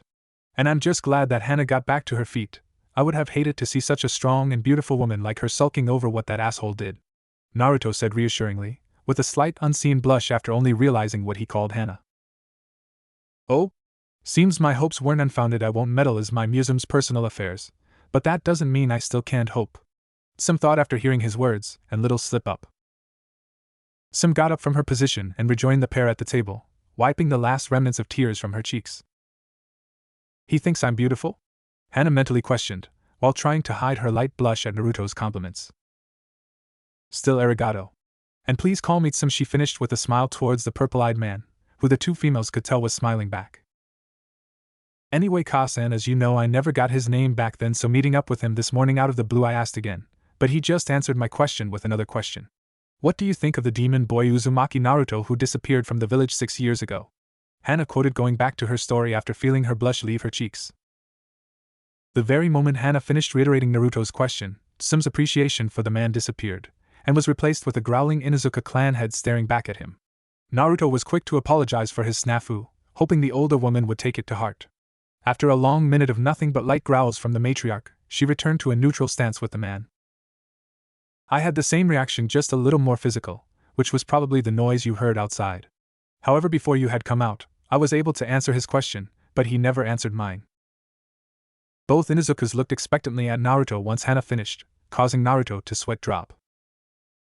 I honor well, Inuzuka-san, before I tell you both, I'd like for you to elaborate on what Hana meant by my family, and I will always be loyal to that boy no matter what. I will admit to you that I know Naruto quite well, in fact. But I don't recall him ever mentioning your clan during our talks about Konoha. That is why I phrased my question the way I did. I purposely did it to see the kind of reaction I'd get out of Hana. Knowing Naruto the way I do, it would be dishonorable to him if I befriended anyone who despised him in this village. I have heard from the boy many stories of how he was treated here, so I had to be sure about Hana's feelings towards him. And since she had stated such a high claim, I wished to simply know what she meant. Tsum was pouring herself and the pair the tea while Naruto explained his motives. She took a sip of tea after passing out the cups, and sighed afterwards before speaking. Well, we may not look it, but the Inuzuka clan was actually the personal bodyguards of Namake's Minato, the Yondaime, and Naruto's Tsusan. Whenever he left the village, whether it be for vacation, war, treaties, no matter the reason, we Inuzuka were always by his side to put our lives on the line to protect him. However, after Minato-sama had settled down with Uzumaki Kushina, Naruto's Kasen, our priorities changed. He had ordered our clan to not only protect him, but his family as well, since they were an extension of himself. We accepted our new charges with no grievances, and for a time things were normal as a life of a shinobi can be anyway. Some stopped talking for a moment to take another sip of her tea before starting up again. Then Q became being a Konoha shinobi yourself. I'm sure you know the history, so I won't bore you with the details. Anyway, after the battle, we found Minato-sama dead but his wife and son still alive, so we continued as their protectors because Minato-sama still lived inside them both. However, 2 years after the Kyuubi's attack, Kushina along with her clan left Konoha for greener pastures, but not before exiling Naruto and leaving him to the savages our clan once called villagers. From that moment, as clan head, I rescinded Minato-sama's order for protection of her. She left the village and more importantly abandoned her only child. To the Inuzukas, that is unforgivable. After only a few days of being put in the orphanage, I had gone to the Hokage and begged him repeatedly to allow my clan to adopt him. But he wouldn't hear of it. He not only told me that the council would never allow the adoption to go through, but also that he didn't want another one of the important shinobi clans to leave because of the villagers' hate for the boy and anyone who protected him. He simply stated that he would do his best to make sure Naruto was doing okay. So from then on we just protected Naruto as best we could from the shadows, but with the Hokage giving my clan missions on a daily basis, it was hard to protect him as well as we had hoped. Then 4 years after Kushina's departure, Naruto himself disappeared from the village and hasn't been seen since. But even so, the Inuzuka clan will remain loyal to that boy and protect him as well as his reputation here as best we can, because that was the wish of our greatest hero, and we will honor it no matter what. Sam finished explaining and slammed her cup on the table to emphasize her point. By the time her story had finished, Naruto's eyes widened so much you'd swear they'd pop out any moment. I never knew anyone cared about me that much aside from Aji-san. They were even planning on adopting me. Naruto thought, shocked beyond belief, and actually trying his hardest to not let his features show how happy he was to hear what Sam said. In all honesty, the lonely child that still remained inside him wanted to cry right then. Well, Naruto, not everyone in this village is as heartless or stupid as most.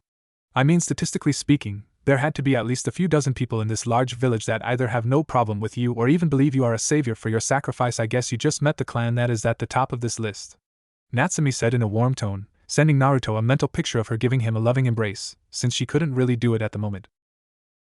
Hi, right as usual, Natsu-chan, he thought back with a smile, sending her a mental picture with him giving her a deep kiss. I see, arigato for your explanation, Sam-san. That answered any lingering questions I had. Naruto spoke quietly before taking a long sip of tea, still trying not to show his emotions.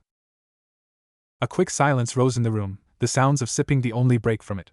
Hana had watched Naruto the whole time while they listened to her mother's story, and saw a myriad of emotions play through his eyes. She had wanted to question him on several occasions as to why he was reacting so deeply, but decided to wait. However, the silence was getting to her. She had so many questions, and if she didn't get them now, she would probably explode. Okay, so we answered your question, now answer ours. Who are you and how do you know Naruto? As well as, can you tell us if he is alright at the present time? Should I tell them, Natsu-chan? After that story, I think it's only right, Naruto, other than the Hokage. I can't imagine a group more deserving to know everything that's happened to you than the Inuzukas, especially after all they did for you and your Two-san. You're right. Oh, do you want to stretch your legs a bit? Sure, Kagebushin is fine. Naruto noticed after having his inner dialogue that both women were starting to get impatiently. He whispered his apologies for the wait, took a sip of tea, let out a deep sigh, and cleared his throat before beginning. Well, I can answer your questions, but in the opposite order you asked them, if that's alright? He asked, getting a confused nod from the female pair. Naruto is perfectly fine right now. He is healthy and is actually training in the shinobi arts. And if I may say, he is quite good, but that's besides the point. Your last 2 questions I can actually answer at the same time. I know Namikaze Uzumaki Naruto because he paused his sentence, and went through a set of hand seals, before a puff of smoke shrouded his side of the table. I am Namikaze Uzumaki Naruto.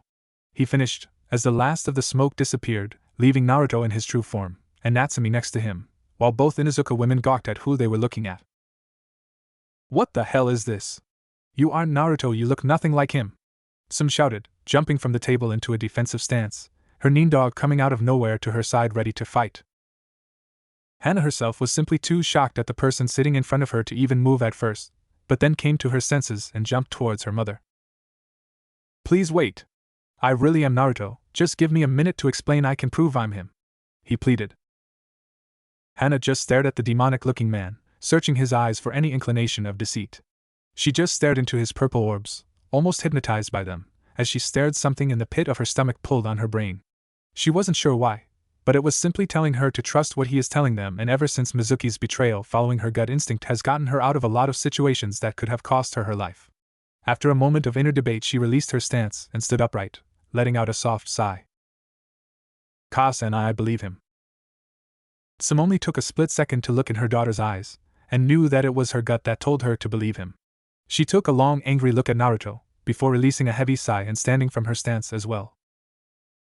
You have 1 minute, Naruto, she spoke, almost growling out the name. Naruto mouthed a silent thank you to Hana for defusing the situation, before letting the women get back to their seats at the table. No, well, I somehow doubt words will prove my heritage, so a technique only a select few including my father could know, of which I'm sure you'll recognize, he said before putting his hand, palm up and open, in the middle of the table so everyone could see. For a moment nothing happened, but then a slight wind began to pick up around the room, seeming to be pulled towards Naruto's palm. Soon after, the wind picked up even more, and in his palm an almost marble-sized translucent purple ball of chakra formed. The wind picked up slightly more when the ball increased size exponentially, to cover up most of Naruto's still opened hand. As the winds died down, the last bit of swirling chakra entered the ball, finishing the summoning of the jutsu. Are-san gone. Sim spoke through shocked breaths, from not only not seeing this jutsu after so many years, but that this man really had learned and mastered it. Hana had only heard about this famous jutsu from her family, gossip, and historical records of the Yondaime Hokage. However, seeing it merely inches from her was mind-blowing. To her the jutsu was beautiful. The swirling winds inside the stable ball looked like the winds were dancing together. If she didn't know just how dangerous the jutsu was, she probably would have been tempted to touch it, but it wasn't one of the Yondaime's signature moves for nothing. Naruto looked at the two sheepishly. Well, I hope this proves to you who I really am. Because of your clan's history with my Two-san, I'm sure you know that jutsu can only be learned by a select few people. Those being any of his blood kin, including myself, or an Uzumaki because of their Kekkai Genkai and his marriage to Uzumaki Kushina. But as I'm sure you know, because of the difficulty and power of this jutsu, only the next Uzumaki shinobi heir and clan head are allowed to learn it. Naruto paused his explanation for a moment to let them understand where he was going with this. Once he got the nods of approval from them, he continued. Well, since my Two-san is dead, and I'm obviously in Konoha, instead of with the Uzumaki clan, it means that I can only be a blood relative, and Namikaze Minato only had one son, me. Plus, who else do you know that has whisker marks on his face? He finished, before pulling his mask down to finally reveal his full face to the women. Only a second after losing his mask was he tackled to the ground by a sobbing Tsum. He was so surprised by her emotional outburst, in fact he almost lost his grip on the Rasengan, but dispelled it before it left his hand. Naruto! You're back. I didn't know if I'd ever see you again after you left the village. Tsum sobbed out into his chest. Naruto was still shocked, before he was able to regain his composure and smile at the crying women on top of him. He slowly pulled her into a hug, and just said soothing words of apologies. After some time, Tsum regained some slight composure and let go of the man, but before she was able to move off him, he pulled her back to him, and he gave her another embrace, before whispering something in her ear. Arigato, Tsum-san, and Gomen for making you worry about me for so long, Ka-san. Tsum physically stiffened at what Naruto just called her. She pulled away slightly to look up at the man, and saw a genuine smile across his fanged face, and happiness in his eyes. She smiled back and hugged him once more, tears flowing again. After about another 5 minutes, the two calmed down and separated, both joining the table at their original positions. Well, I'm glad everything worked out here. I was afraid things would get messy if Naruto wasn't able to explain who he was, Natsumi said nonchalantly with a small smile, taking a sip of tea from Naruto's cup. Both Hana and Tsum looked back at the women, who almost seemed to come out of nowhere, though both being a bit sheepish, knowing that this was just because they ignored her presence from Naruto being back. Gomen, but who are you? Hana questioned. Well, I just wanted to wait till Naruto finished his introduction before mine. This is Natsumi. She is my companion, and has been since I left the village 6 years ago, Naruto explained, trying not to blush too much when she slung herself around his arm, resting her head on his shoulder. Both Inuzuka women perched an eyebrow at the two, each having a thought about it, not knowing just how familiar they were. This girl is getting a bit too close to him. Wait, why do I care if she is close to Naruto-kun? Wait, did I just say kun? I mean, yeah, the guy or gorgeous, but that doesn't mean I like him or anything, does it? I mean, we just really met, even if he did save me back then. Hana thought, a debate now raging in her head about her feelings of the newly discovered Naruto. Seems he might be taken after all. Well, unless Hana gets it together, she is gonna lose him. And I really do think he'll be so good for her. Some thought, hoping her daughter would get out of her man rut and just claim Naruto as hers. Naruto, noting the intense gazes he was getting, tried to change the subject, before either of them had a chance to question him. Ano, I'm rather surprised to be honest. When I went to go see Aji-san, even he and Yamato-san freaked about how I looked. But you guys don't seem fazed at all. Both women were knocked out of their thoughts when he spoke. Sum was the first to get her answer out, and chuckled a bit. Naruto, look at us. We have inherited canine traits as a clan thanks to our kinship with our Nin dogs. Slitted eyes, slight fangs and claws, increased sense of smell, etc. You would look a lot different to most people, but to our clan you don't look all that different from us, other than the ears and tails anyway, she remarked with a small smirk. Naruto looked at both his mother and Hana, and realized that she was right. Save for his tails and ears, he would look almost like an Inuzuka. Though I would like to know where you got them from, Sum said with a glint of curiosity in her eyes. Actually, I will be explaining everything that's happened to me for the last 6 years to Aji-san tomorrow morning at 9 a.m., and well, I feel it only right that anyone from the Inuzuka clan who would wish to come and listen to my story as well is welcome to, he responded with a smile. I will tell my clan about it, and let them decide for themselves, but I will go. I'd like to know what my old charge has been up to for the last 6 years, she answered with a light chuckle. He laughed with her. Good, but sadly it's getting dark. We've been talking for a long time, and I'm actually quite tired after just getting back today from a 6-year vacation. Naruto flashed through some hand seals, letting the smoke envelope him and Natsumi, giving him the look he had before he revealed himself to them, and Natsumi back in the seal. He got up from his seat, bowed to his host, thanking them for believing him and their hospitality, before walking towards the exit. Sum nodded to him, and looked down at the table, slightly downcast for a second while biting her lip in fear. Should I ask him? She thought, said question raging through her head like a hurricane, not receiving any clear answer in her mind out of sheer fear of Naruto's answer. "N.A.R. Naruto?" she stuttered. He turned back to the matriarch. "Hi. I need to know if you really meant it when you called me Ka-san?" she asked, fear and apprehensiveness evident in her eyes. He smiled warmly at his new mother. "Hi, of course it was Ka-san. If it wasn't for the council's interference you would have adopted me anyway, right? And what you said you did for me and tried to do are things only a Ka-san would do for her child. So yes, I do mean it when I call you that. You are more of a Ka-san to me now than Uzumaki Kushina ever was," he explained, spitting out the name of his biological mother. Naruto took a moment to look at Hana, who was also looking back at him. He smiled to her before making another statement. "Although at the moment I'm slightly happy you weren't able to," he paused. Sum was about to cry at this statement before he saw her reaction and quickly continued.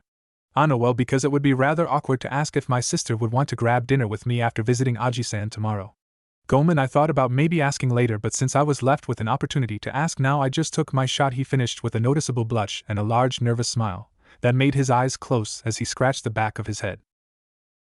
Sum's reaction did a complete 180 when she heard that Naruto was asking her 2-year-manless daughter out for dinner.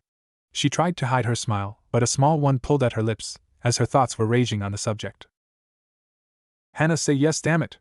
Please don't reject him like all the other guys who have asked you out since the incident with Mizuki. He is a good, strong man, and by our discussion this afternoon I can tell he only has the truest intentions when it comes to women. Please, sweetheart, for your own happiness, say yes," she thought, while looking at her daughter with pleading eyes.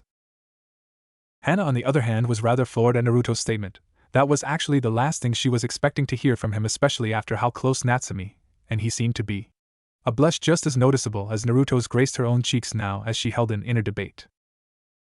"Should I say yes?" she thought to herself before a voice inside her head spoke.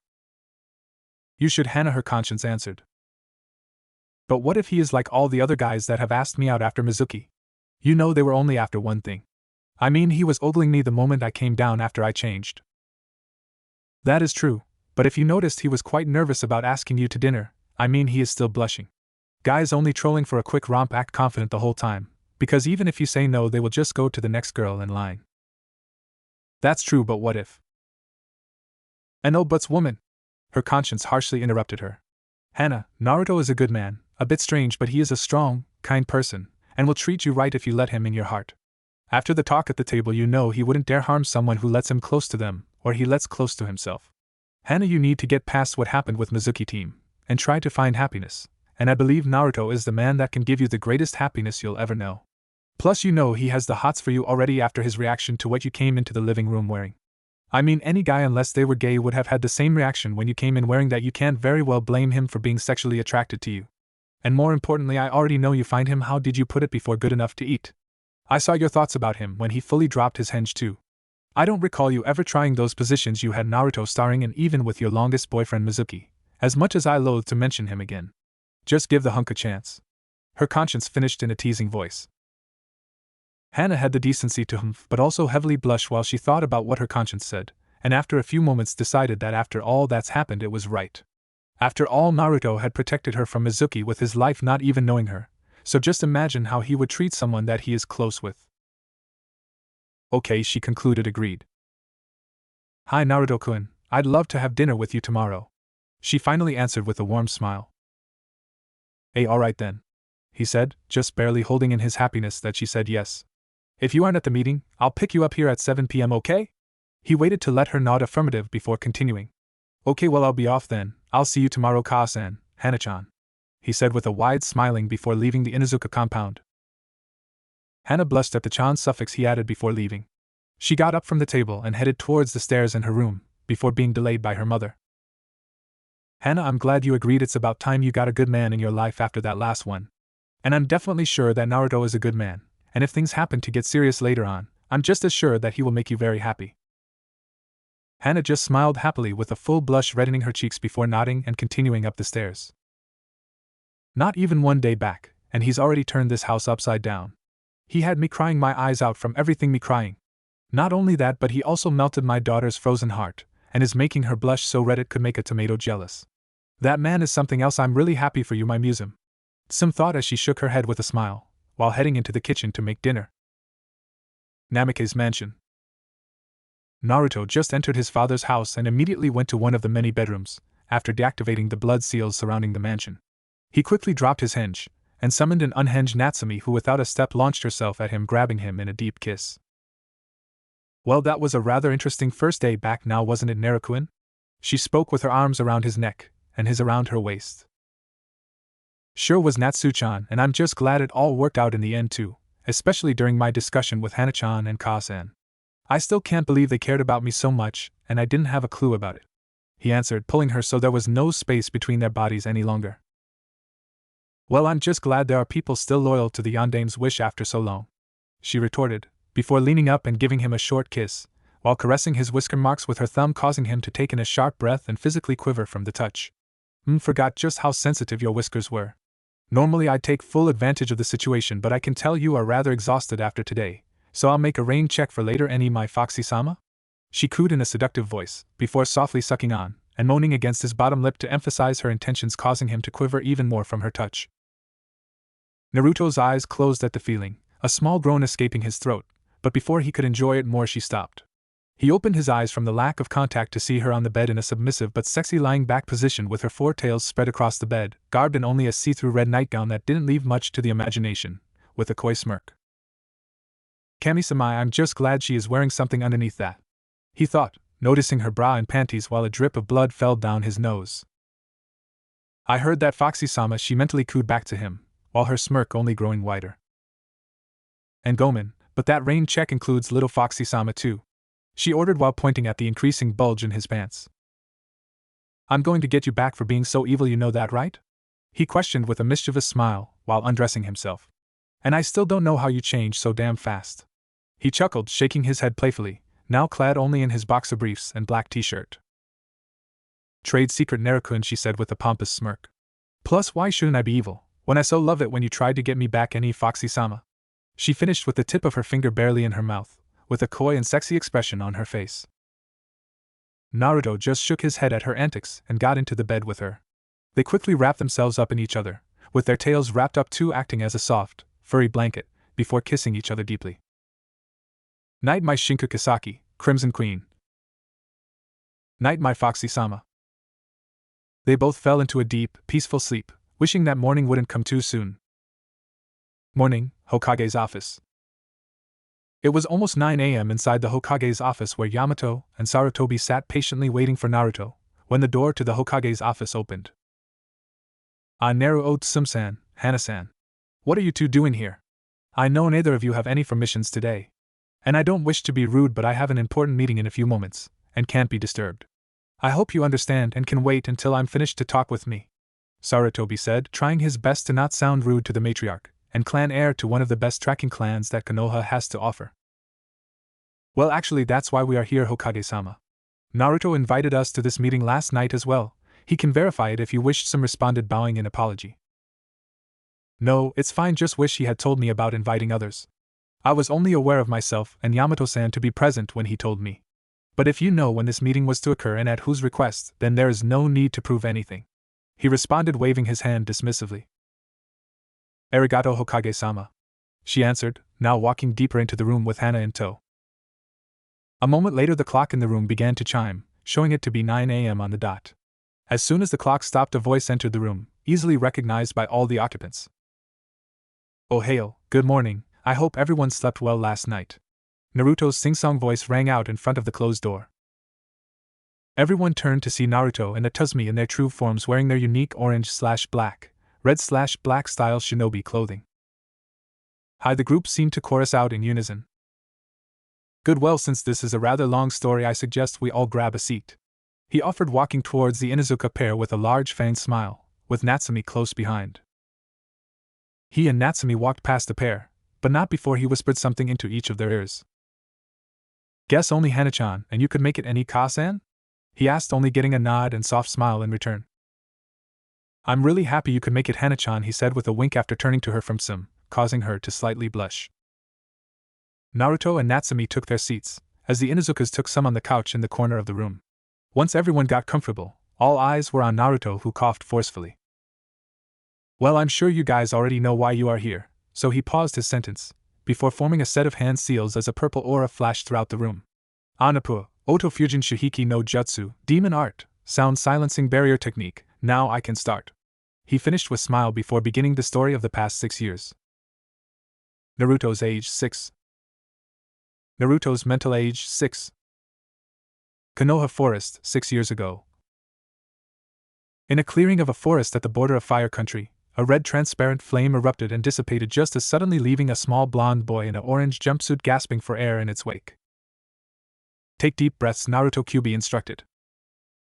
"Hi," he rasped out. After about 10 minutes, Naruto recovered and stabilized his breathing. He looked around but couldn't recognize any part of the forest. "Ano Kyuubi-sensei, where am I?" "We are currently at the border of Fire Country, Naruto." Naruto's expression grew shocked. "How?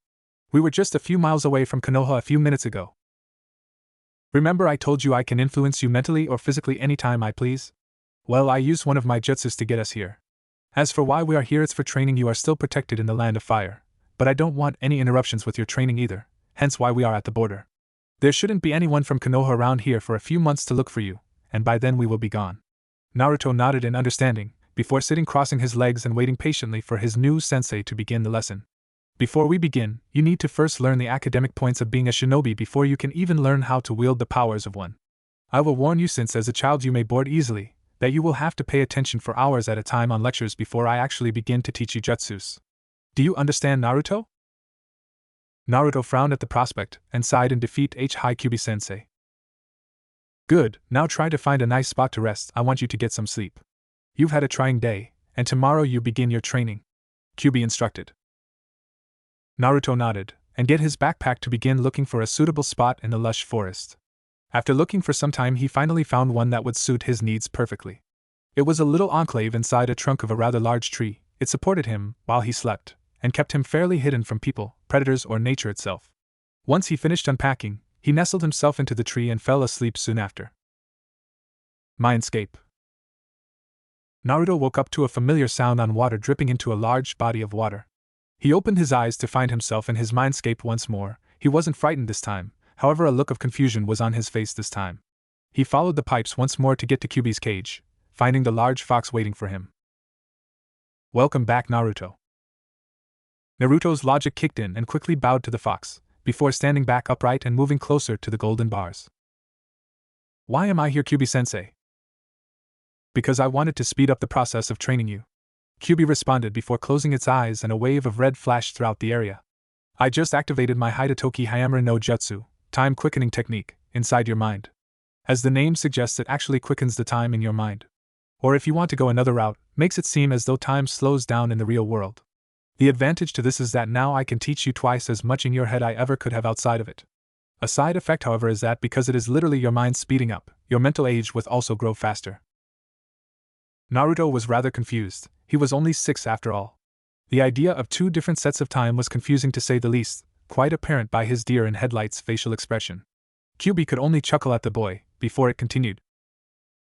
In other words, Naruto, if you spent 2 whole hours in your mind just listening to me, and then went back into the real world, only 1 hour would have really passed, but your mental state would still be 2 hours older, understand? Naruto thought for a moment before a large smile raced across his face, and he nodded his head enthusiastically. You're saying that my mind will grow faster, but time is still normal outside, right? He asked, getting a slight nod from the fox, making his grin even wider. So are you going to be teaching me something now, Kyuubi-sensei? Hi, because this is your first time I will go easy, but don't expect me to be lenient later. I will be teaching you the history of shinobi and chakra, and how beings have come to harness and bend the elements to their whims via chakra. Naruto smiled, his eyes clearly showing excitement and interest, as he simply sat there and listened to the wizened fox sharing its wisdom. Many hours went by, and just after finishing an example of how a katon, fire, jutsu works, Kyuubi finished its lecture. Alright Naruto, it's been about 16 hours in here, so your body should be rested enough to begin the physical training I have planned for you today. Okay, Kyuubi-sensei.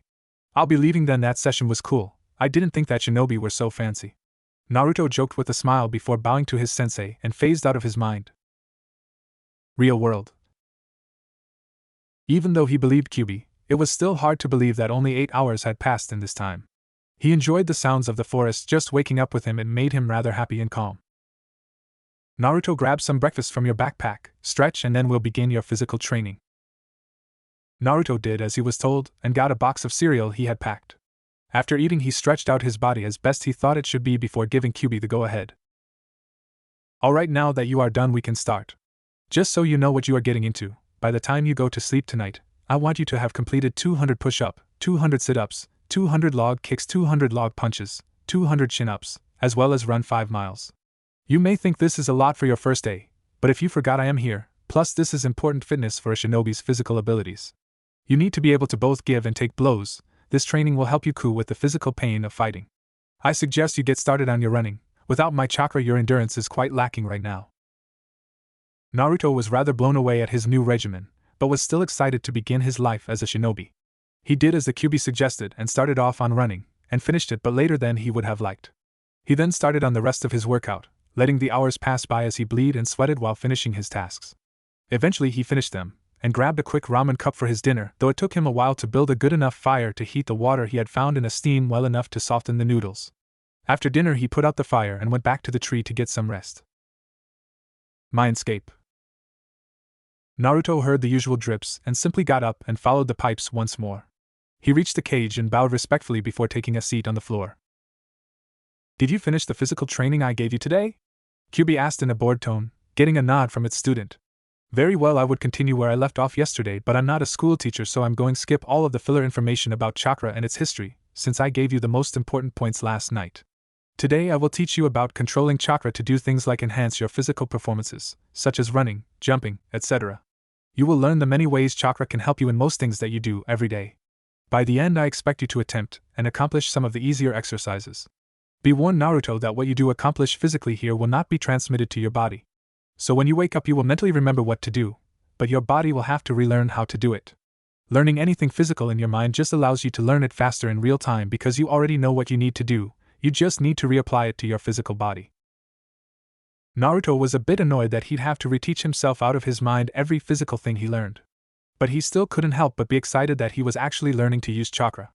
After many hours of lectures and then trial and error, Naruto finally got a grasp on controlling his chakra. Much to his disappointment, when he was really starting to get into all the different things he could do, Kyuubi's voice rang out, getting the boy's attention. I see you have a fairly decent grasp of chakra control. I'm rather impressed for someone at your age to do so, but with your Ka-san's Kekei Jinkai I'm not surprised. Kyuubi said, though mentally slapping itself for mentioning Naruto's taboo. Not much to Kyuubi's surprise at the mention of Kushina, Naruto's grin turned into a scowl, and his jovial eyes took a rather hateful look. So Kushina left me a Kekkei Genkai any? What is it, Kyubi-sensei? Will it at least be more useful to me than she was? Naruto asked in an emotionless tone. Kyubi mentally cringed at the boy's reaction to his mother, but quickly steeled itself and get back to the point at hand. I would say so, Naruto. It is actually one of the stronger Kekkei Genkais I've ever come across. It may not be a Dijutsu like the Sharingan of the Uchiha clan or Byakugan of the Hyuga clan that reside in Konoha.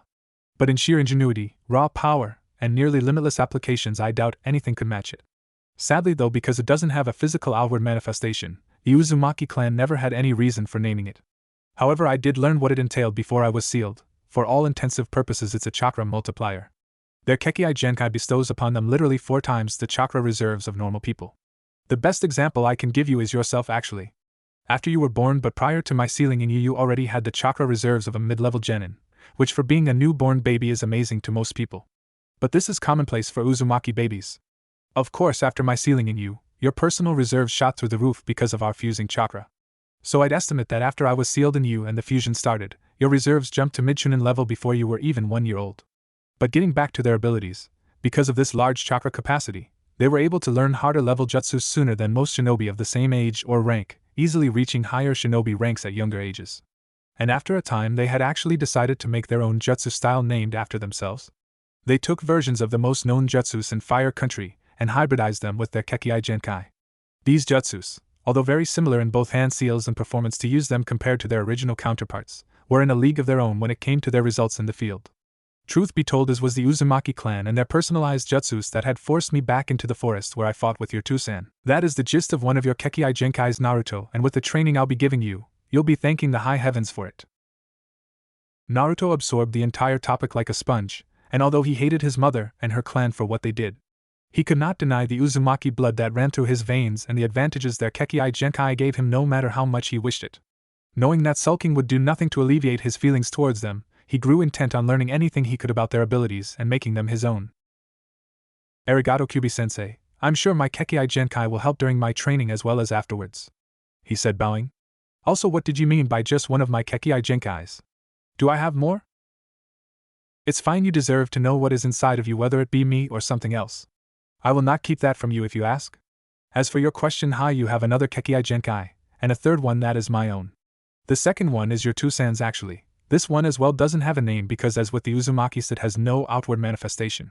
The reason Tusan was called the Yellow Flash was because of his ability to use the Hiraishin no Jutsu, a jutsu which no one since has been able to successfully use to my knowledge. However, what you probably don't know is that the Hiraishin itself isn't his Kekkei Genkai, it's just a jutsu he created when using his true Kekkei Genkai. Much like the Juken is used by the Hyugas Byakugan and Tsukuyumi, Amaterasu for the Uchiha's Sharingan. Officially though, his Kekkei Genkai has to do with the cells in his body, which allow him to move at the speed of light without having his internal organs and bones crushed from the sheer pressure exuded at that speed. Because of his Kekkei Genkai's ability to keep his body in a stable state at ungodly speeds, it became only natural that only his bloodline could actually harness the power of the Hiraishin no Jutsu after its creation. And so that is your second Kekkei Genkai, Naruto. As for your third, it's not really a Kekkei Genkai per se, mainly because it's not in your blood, it's in your chakra. I like to call it a demon limit, but I digress. When you get older and you absorb more of my chakra, you'll gain some of my abilities and likenesses. But you won't have to worry about what they are for some time. I'd rather have you concentrate on your training for now. Naruto just stared at the large fox for a good 10 minutes before a reaction finally erupted from him, in a long and rather maniacal laugh. So you're pretty much telling me I'm going to be an awesome shinobi when I get older after all your training? He asked excitedly. Well, I certainly wasn't exaggerating when first told you that after my training you're going to be the strongest shinobi that this realm will ever see. The fox grinned back, liking the boy's attitude towards all that he was told. But don't let all I told you go to your head. You still have to survive my training, Naruto, and now that you know your limits, I won't be going easy on you. Hi, Kyubi-sensei. He smirked back, not being able to wait to get back to training. Okay, now get back out. It's about time you started your physical training again. Hi, Kyubi-sensei. He yelled before phasing out of his mind. Real world. Naruto woke up from his sleep refreshed as usual, did a few stretches before grabbing a quick bite to eat, and waited for instructions from his sensei. Alright, Naruto, first I want you to get your body under control of your chakra like you had done in your mind. Naruto nodded, and took the last few morning hours to reacquaint his body with chakra control. Once he had it down to where he is currently at in his mental training, he stretched some more, knowing his real training was coming soon. Very good, Naruto, you actually got your body a bit more used to chakra control than you had it in your mind. Now for today's regimen, I want you to do 500 push-up, 500 sit-ups, 500 log kicks, 500 log punches, 500 chin-ups, as well as run 25 miles. But I don't want you to use your chakra except for your last 200 reps of each set, and last 15 miles. I want you to both build up your body's toughness and strength, while also getting used to using your chakra for different things. It will be good practice for you. Hi Kyubi-sensei, he acknowledged before bounding off. This is how things went for Naruto and Kyubi's training. The boy would learn ninjutsus, genjutsus, taijutsus, and shinobi history while he slept in his mind. Then took those lessons he had learned and incorporated them into his body while he was awake. Kyubi was rather impressed. The boy was like a well-oiled machine when it came to lectures and training, and sooner than either of them realized 8 months of their training went by. 8 months later, Naruto had just finished his daily regimen of tasks that his sensei had him currently following. He was now up to 2,100 reps of every exercise, running for 50 miles, did weapons practice, chakra control exercises such as tree climbing and water walking. He also began learning rudimentary jutsus such as the substitutions/henjibushin. Naruto himself now looked a lot more fit than he had prior to leaving the village, his body grew more, thanks to his training, and his sensei for teaching him important survival skills as well. Naruto was currently picking up the Suriname and kunai he had been practicing with earlier, and put them away before he went to grab some fish he would grill up for dinner. Naruto began cooking the fish over the fire he made with the only elemental jutsu Kyubi was willing to teach him at that time, which was for survival's sake only. Naruto. Hi Kyubi-sensei. I think we have spent enough time here. Tomorrow I want to head to Wind Country, more specifically to Suna. You need to learn people skills, as well as a few Doton, Earth, and Futon, Wind, Jutsu. Yes, I am finally allowing you to learn elemental jutsu outside of your mind. However, your daily regimen will not change, so do not push yourself with learning a bunch of new jutsu all at once. You will have time, so don't rush into things, understand? Naruto listened intently to his sensei and was actually a bit sad to have to leave this place that was his home for nearly a year. But on the other hand, the prospect of going to a new place and even learning jutsu was too exciting to pass up, and a smile fell upon his face. Hi Kyubi-sensei, he answered before grabbing his fish and ate merrily. As he slept, Naruto did mental training with his sensei as usual. This training was commencing much faster than his physical training simply because of the time he spent doing it. By now he had learned all the concepts of ninjutsus and their elements, the activation and dispelling of genjutsus, and the pros and cons of different taijutsu styles. He was currently learning the concepts of nature manipulation in chakra and the results it can have on jutsu, as well as the little information that the Kyubi had on healing chakra. Kyubi had finished its night of lecturing early because it wanted Naruto to get an early start towards Suna. Naruto awoke, had a quick breakfast, and headed towards the land of wind after packing his stuff. Kyubi knew this realm like the back of its paw and knew every shortcut imaginable to get to Suna faster. It only took Naruto half the day to get to the outskirts of the desert using his chakra to enhance his speed, and the directions from his sensei. Wow, this looks like a giant lake only with sand instead of water, Naruto said, gaping towards the nearly never-ending sea of sand. Trust me Naruto, it's a lot bigger than you think, and if we want to get to Suna before nightfall, I think you should use my chakra. Naruto nodded and grinned happily. Naruto didn't want his sensei to know, but for some reason anytime he used Kyubi's almost unlimited chakra supply, it always felt warm and welcoming inside his body.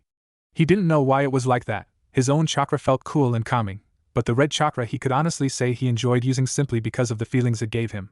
No sooner had his grin appeared, was he already kicking up a dust storm in his wake, heading towards the hidden sand village. Sand village? No, you can't play with us, you freak!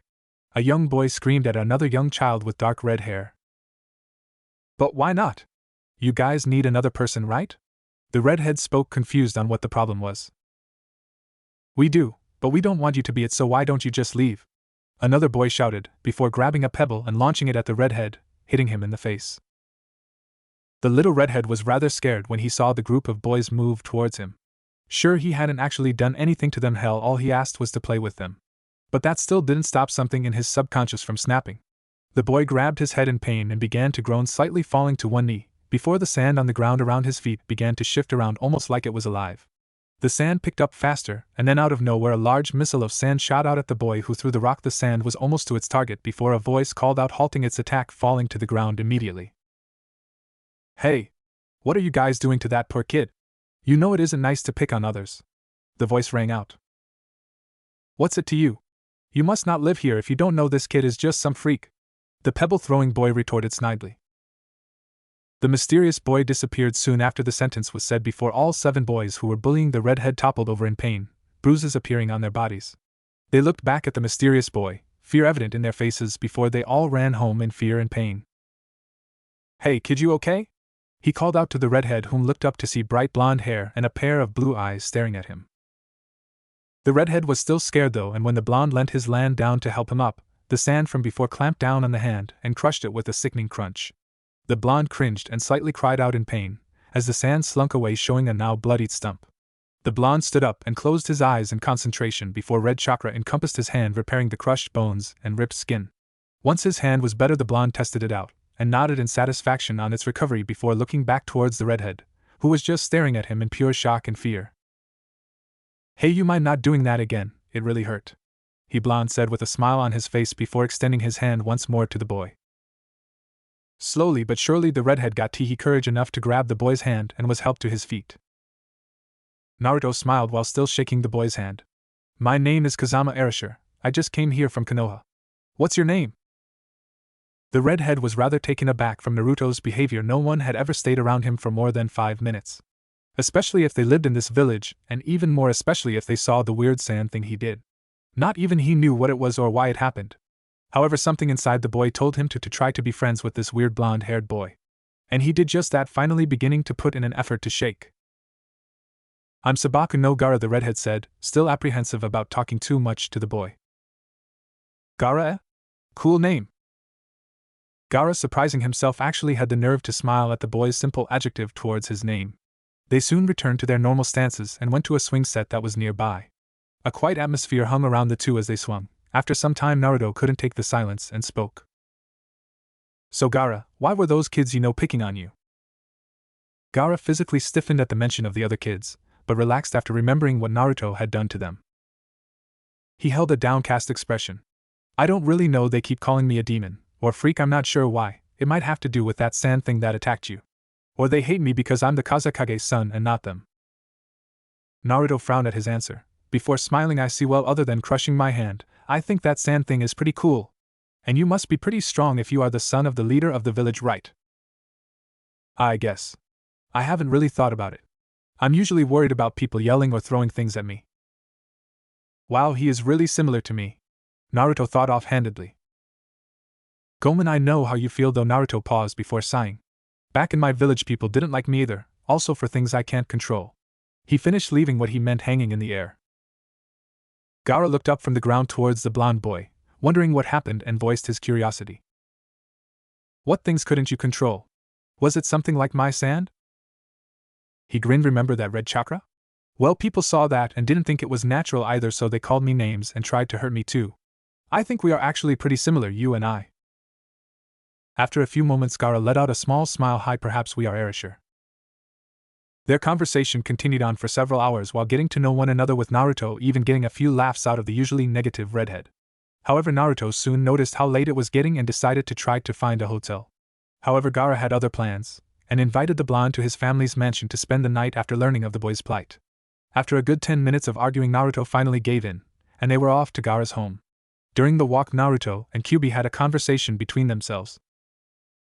Naruto. Hi Kyuubi-sensei. And if I may be so bold as to ask, where were you? You were rather quiet while I was talking to Gara. This is your life, Naruto, you must live it your way. I will not be interfering in it when I don't have to. However, I do wish to talk to you about your new friend there. I'm sure you've guessed that the sand attack that crushed your hand isn't normal, correct? The fox questioned. Hi, but it seems Gara doesn't know what it is either. I'm not surprised, Shikaka was never one for pleasantries or introductions, Kyuubi stated offhandedly. Shikaku? Hi, from the history of shinobi that I thought you should remember there are 9 bijou in this realm. Shikaku is the Ichibi, and if I'm not mistaken he is the one controlling the sand, meaning that your friend is actually exactly like you, a Jinchuriki, of the Ichibi no Shikaku. But it seems Shikaka hasn't talked with his host yet, so the poor boy doesn't even know he is a Jinchuriki, hence why he doesn't know what the sand is. I see, should I tell him? That is up to you. Being a Jinchuriki yourself, you can relate to the boy like no one else can, and even become good friends. whom may later on prove to be a valuable ally, so I would say to tell him, but only him, of who you really are. I understand, Sensei Arigato for the advice. I will see what I can do, Naruto said respectfully before zoning back into the walk. A few minutes after his talk, the two boys came upon a large mansion with the Kazekage symbol etched into the front gate. Gaara simply nipped his finger and pressed the blood to the symbol, before the gate swung open, letting both boys pass. Gaara and Naruto walked into the house and was greeted by one of the many servants who took care of the house. After explaining who Naruto was, the servant left to get his father. A few moments passed before a tall man in Kage robes entered the small area. He was a fairly tall brown-haired man, who didn't look all that welcoming to his son and guest. So I hear you had to save my son from a bunch of kids bullying him, he said in a gruff voice. Well, it was 7-1, hardly fair, I think, Naruto retorted. 7, huh? Well, I suppose I owe you my thanks for saving him, then, Mr. Kazama Erasure. Naruto cut in to introduce himself. Kazama-san, now then, what can I do to make us even? I dislike owing people favors, he asked in a slightly peeved voice. Naruto asked for lodging and a possible sensei to teach you Doton and Futon jutsus for the next few months. Ano, would it be possible to find me lodging for a few months? I'm rather strapped for money right now. Oh, and maybe a sensei to teach me some Futon jutsu that your village is so famous for, as well as a few Doton? He requested, while bowing respectfully. The Kazekage quirked a curious eyebrow at the boy's request. He figured the boy would just want money, but his requests were actually quite strange to him. If you promise to stay out of the way, you may stay here. Letting you stay in a hotel under my orders free of charge would be too troublesome with the paperwork I'd get. However, for your second request as the Kazekage of this village, I would like to know why such a young boy who has no ties to any shinobi village would wish to learn our village's jutsu?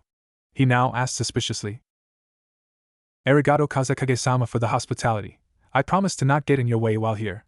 And well, truth be told, my parents and I were planning to move here, but while we were in the desert we were ambushed by a bunch of shinobi bandits, and both my parents were killed. I was barely able to escape when a sandstorm occurred and I could get away, finally ending up here. The reason I want to learn jutsu is so that if that happens again I can protect myself. My parents were ex-shinobi, so they taught me the basics of being a shinobi, but that alone won't help me in the real world, so I hope you can help me, Naruto said, lying through his teeth and finding it pretty easy to make up a story like that on the spot. Gaara's father stared at the boy, examining him with strict scrutiny, but finding no deceit in his voice, posture, or eyes. His eyes had actually softened slightly at the mention of his parents dying. He himself was still heartbroken over the loss of his wife after Gaara's birth. Most people see the Kazekage as a heartless and cold man who cares nothing for his family and only his position as the village leader. But that's just because he has to be for appearance's sake. After all, if the Kage is weak, the village is weak. He loves his 3 children very much, but it's hard to show it when your wife died right after the last one is born, and then dealing with the pressures of being a leader to an entire village. Gomenasai for your parents, Kazama-san. For now my home is your home. And I will see what I can do about getting you a sensei. Perhaps Baki could do it, he answered softly, but still holding its natural gruffness. Naruto bowed respectfully again. Arigato Kazekage-sama, and you may call me by Erasure if you wish. He doesn't seem like such a cold person once you get to know him, or happen to pull on one of his heartstrings like I accidentally did.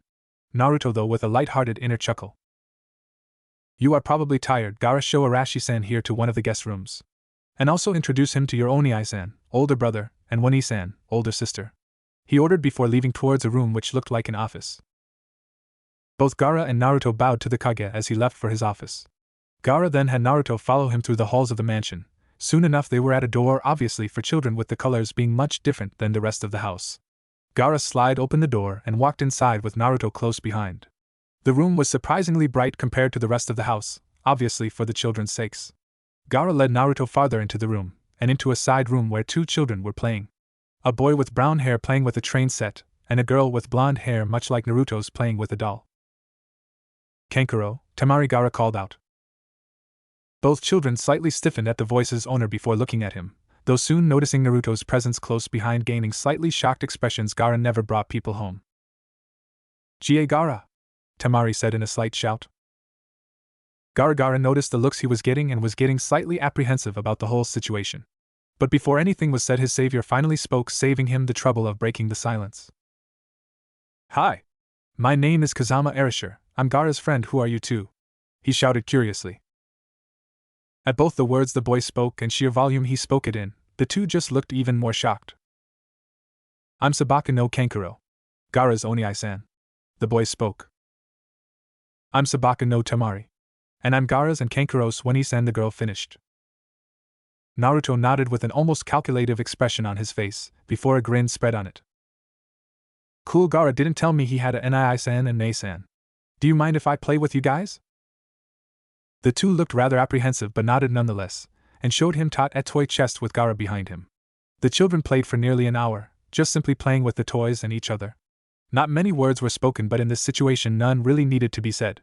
Just for the fact that all four seemed to enjoy each other's company now was enough to go on. However, Naruto became tired and soon asked Gaara to show him to the guest room to get some rest before he met his sensei. Gaara did so and left Naruto to his own devices to get settled in, before heading back to his room to continue playing, noting both Kankuro and Temari were already in bed as well. Mindscape. Like clockwork, Naruto woke up in the sewer-like environment, before going to the golden cage. Seems like you had a fun day, Naruto, Kyuubi said in a bored tone. He nodded with a smile. Hi, they were pretty fun. I'm glad Gaara was able to open up around me. I'd feel sad if someone who is like me doesn't want to be my friend. Hi, that would be unfortunate, but luckily that isn't the case, so do not worry about what-ifs. You should be worried about the fact that with everything you did with that boy you skipped today's physical training. Kyuubi left the insinuation in the air until it snickered, seeing Naruto's face fall into sheer terror. Do not worry, Naruto, your befriending of Sabaka no Gaara was a large step forward for you, not only in gaining new friends, but also a powerful allies in the future. In that case, I suppose that I can forgive your insubordination this once. Kyuubi pretended to finish its sentence while smirking at Naruto's relieved facial expression. I'll just make you do today's regimen tomorrow, on top of what you'd already have to do tomorrow, instead of making you do it right now. It barked in laughter, seeing Naruto start to bawl on the floor, crying at the unfairness. I'm going to get you back somehow, Kyuubi-sensei, he promised after regaining his composure with a wicked smile. Although to say that Kyuubi and Naruto's relationship are on friendly terms would be far from the truth. To also say that they hate each other would be quite the contrary as well. Since Kyuubi began to train the boy, both of them began to tolerate each other a lot more than before. You could even be so bold to say that they are closer than just acquaintances, but definitely not friends. They make a few jokes here or there at each other's expense, but that's about as far as it has gotten. Good luck with that, Naruto. I'm jailed up inside of a 7-year-old boy. I can't see how much worse it could get. Anyway, we are wasting valuable training time, so let's start from where I last left off. Kyuubi spoke, finishing off in sensei mode. The next day, Kyuubi had stopped Naruto's mental training a few hours early to allow him to get more time to get his physical training done. Naruto had a pretty hard time keeping himself scarce while he trained, lest he rouse suspicion of his actions and put in jail, with Suna thinking him a spy, or just throw him out. Thankfully, because he wasn't in any suspicion to begin with, it was easy to trick any Suna guards that he was just running home, or whatever excuse he came up with. By the time he finally finished, he was too pooped to poop, as they say, when he re-entered the Kazekage's mansion to get breakfast. Sadly, though, his stomach would have to wait, since apparently the Kazekage asked him into his office the moment he got in. He appeared to know what Naruto was up to, but didn't seem to mind, to the relief of the boy. Naruto trudged into the Kage's office, to see a rather spacious room, much like the Hokage's office, only a lot more open. The windows in the office were all open, so when the breeze blew it entered the office and allowed a moment of coolness to refresh the room and any inhabitants. Naruto noticed Gaara's father sitting at a desk in the middle of the room, and also noticed another man on a kneeling posture in front of the desk. Naruto took a moment to look at the man, easily telling he was a jounin by his tan flak jacket. He was hesitant to enter, but soon got a nod and waved from the Kazekage to enter. Arashi-san, you are in luck. I was just talking with Baki here, and he said that he would be glad to help you and learn a few of our village's jutsu as a thank you for helping Gaara. However, he did request a test of sorts to see where you stand skill-wise. You will be trained either way because I'm the one requesting it, but I suggest you go all out. I heard your exploits from several of the patrols of the regiment you pulled off today. So Baki and I know you are fairly competent in the shinobi ways. Arigato for the opportunity to learn this village's jutsus, Kazekage-sama, Baki-sensei, Naruto responded, bowing. If I may, I would like to get started as soon as possible, so if Baki-sensei is ready, could we do the test now? Both of the men in the room looked at the boy with slightly widened eyes. This boy had just finished a very taxing regimen of physical exercises, stamina and endurance. And yet he was asking to be tested by a jounin immediately? Both men looked at each other for a second before smiling slightly, thinking the same thing. This boy is something else. Baki got up from his position on the floor. Very well, Arashir, I was planning on letting you rest a bit first, but if you wish to begin now, that is also fine. Naruto nodded enthusiastically, waiting for the men to lead him to the dojo which test would be taken in. The dojo was the stereotypical kind, weapons hanging on the walls, wooden dummies in the corner, and a wide open matted area for training. The Kazekage went into the middle of the ring and told the men to get in their positions. Alright, Arisher, the goal of this test is simple: get a single hit on Baki. Nothing but taijutsu is allowed. The Kazekage ruled, before slicing his hand down, signifying the beginning of the match. Both Naruto and Baki disappeared from sight for a moment before the thudding of feet was constantly heard on the floor. Naruto knew he was pretty advanced physically for his age, but going against a veteran jounin in taijutsu? It seemed rather silly in his opinion since he couldn't very well win, but he decided he liked the thought of a challenge and took the initiative to fight with everything he had. He let his chakra flow to enhance his speed and strength to try to catch up to the older man. Baki, on the other hand, was quite fascinated by the boy, although he was clearly no match for him. That only seemed to drive the boy that much harder. Like the challenge made him work that much more and inevitably make him that much stronger the longer the fight lasted. Not only that, but both the boy's speed, power, control over his chakra was astounding to say the least for a boy no older than 8. Both he and the Kazekage knew that whoever the boy's father was either a masochistic sensei, or a damn genius to get a boy this young this far in such little time. Nearly an hour had passed and the fight was still going, surprising both Baki and the Kazekage yet again, and the kid's stamina. Where the hell is this boy getting all this stamina and chakra from? He should have collapsed by now. They both thought in slight awe of the boy's performance. Not much later, however, the match was called. Naruto had finally accomplished his test, though in a way either of the men would have thought he would with how he was fighting. Although clearly looking beaten to a pulp, Naruto still held his own pretty well considering the vast difference between him and his opponent. He was able to take a nice slice into Baki's arm, when he seemed to have accidentally dropped his guard and gave the jounin a clear opening to his chest. Baki took full advantage, thinking Naruto was getting tired, and gave a hard punch into the boy. But not noticing Naruto's smirk till it was too late, while raised his hand on top of Baki's forearm and just let momentum do the rest, leaving almost 3 6-inch long cuts along his arm. Baki got out of his fighting stance once he felt the slight sting in his arm, and smirked at the bloodied boy who was just indented into the far wall and currently slouching over on the floor. Not bad, Arisher, Baki congratulated, waiting for the boy's eventual revival. Surprisingly formed the skill, stamina, and ingenuity you've shown me. I think I can safely teach you a few standard genin level futon jutsus, and a few chunin level doton jutsus. Do you agree with my choice, Kazekage-sama? Hi, he is more skilled than we first believed him to be. I agree with your assessment, Baki. By the way, Arashi-san, I'm curious as to who your Tusan was. You said he was a ninja and had trained you, correct? Naruto smiled at the compliments he got from the men, but frowned at the mention of his father. Ano, from what he and my Ka-san told me, they were both jounin in the Hidden Leaf Village, but got bored with their lives as civilians, and decided to move to Suna for a change of scenery, and well, you know the rest. He answered in a forlorn tone. He gave a sad smile to the boy. I see, arigato for telling me, Arashi-san. Once you recover, you and Baki may begin your jutsu training. He finished, leaving the dojo to return to his Kage duties. Naruto and Baki went to the Suna hospital to get their injuries healed, before they went outside the walls of the village to begin Naruto's jutsu training. Once they got to a good training spot, Baki began to explain to Naruto the pros and cons of using futon and doton jutsus. Naruto had already learned this from Kyuubi's nightly lectures, so he just pretended to listen, wondering what kind of jutsus he would learn from the man. Once he finished, Baki told Naruto of the possible list of jutsu he would attempt to teach him within the parameters of him only being there a few months. Seems this will be a pointless journey, Naruto. I can already take you all of these jutsu he just described to you. I was hoping he would give you a few that were newly invented after I was sealed, but seems we have no such luck. Kyuubi stated, annoyed at the situation. That sucks. What is the plan then, Kyuubi-sensei? He asked, downtrodden. Well, it's not a complete waste. It means I won't have to teach you those while in your mental training sessions, since you'll be shown by Baki. Meaning I can teach you the advanced versions while you sleep, since you need to learn how to perform of the beginner jutsus to be able to perform the chunin and jounin level futon and doton jutsus anyway. For now, listen to the man and practice them when you can. If you get stuck on one, we'll use some of the mental training sessions to perfect them. Hi, I will do my best, Kyuubi-sensei. I know you will, Naruto. Kyuubi answered, letting a small smile show, though unseen by Naruto. For the next 4 months, Naruto's daily regimen changed slightly to incorporate Baki's lessons. Both Baki and the Kazekage himself were surprised at the rate in which Naruto learned the jutsus that Baki had told him to learn.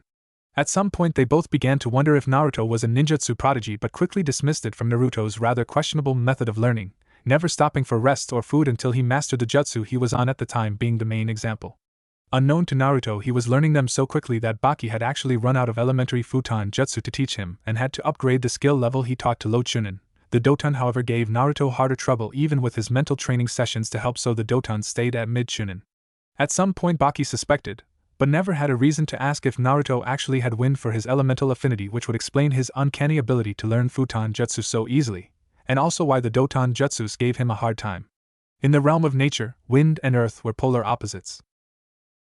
During his breaks from training, Naruto spent time exploring the Sand Village, as well as becoming better friends with Gaara, Kankuro, and Temari. He enjoyed the fact that he got smiles instead of glares from the villagers when they walked down the street to buy supplies or food. However, he disliked the fact that Gaara was the one being glared at by the villagers. There were many times when the glares happened that Naruto wanted to just scream at the people for being fools. But he knew it would only not help Gaara, but actually make it worse for the boy, so he held his tongue for the boy's sake. It had been nearly a full year since Naruto had left the Hidden Leaf Village and began his training with Kyuubi. He was rather surprised that so much time had passed so quickly, but then remembered all that had happened and couldn't help but smile. He knew he had become so much stronger than he was when he was living in the Leaf Village. Thinking back, he actually became a little disgusted with how pathetic he was, but he knew it was understandable with the conditions he had to live with. Now, however, it was a whole other ball game. With all the training he had done, he felt confident he could sufficiently defend himself against most people who wished to harm him, save for maybe shinobi that were Chunin or higher. Content with how everything turned out for him so far, he decided, with Kyuubi's guidance of course, that it was time for him to move on and go to another village to train more. Kazekage Mansion. A knock at the door aroused the Kazekage's attention from his never-ending paperwork. "Who is it?" Erasure answered the voice from beyond the door. "Arashi-kun, please come in." Naruto slid the door open and got in his usual sitting position in front of Teikage's desk, before bowing slightly in respect.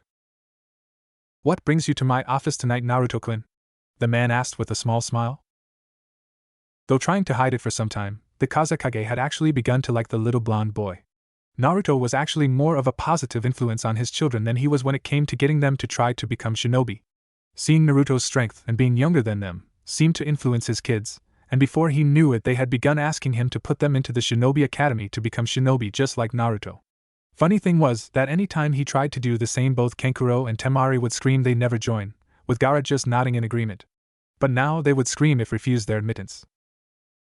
"Ano, I just wanted to say arigato for all that you have given me and allowed me for these past 4 months, Kazekage-sama," Naruto said, bowing once more, making the man quirk an eyebrow at Naruto's wording, but let the boy continue unquestioned. "I believe that it is about time I head back home. Baki-san has taught me so much, I think by now I'm unjustly taking advantage of your kindness if I have him teach me more. Plus I think with all your great jutsus I know, I won't ever have to worry about not being able to defend myself again," he finished with a smile. "I see. Well, that is certainly your decision to make, Arashi-kun, and if you ever decide to change your mind you will always be welcomed in this village as a citizen and shinobi. Arigato for all your help and hospitality. I will keep that though in mind, Kazekage-sama. I will be leaving tomorrow afternoon then." Naruto bowed once more before getting up and leaving the office. The Kage just smiled as the boy left the office, shook his head with a chuckle and went back to his dreaded paperwork. Naruto finally decided that it was time Gaara found out about who he really was. Naruto knew firsthand how confusing and frustrating it was to have people hate you for a reason not even you know about. So before he headed to bed, he went into Gaara's room and told the redhead he had something important to tell him privately before he left the next day. Naruto's room.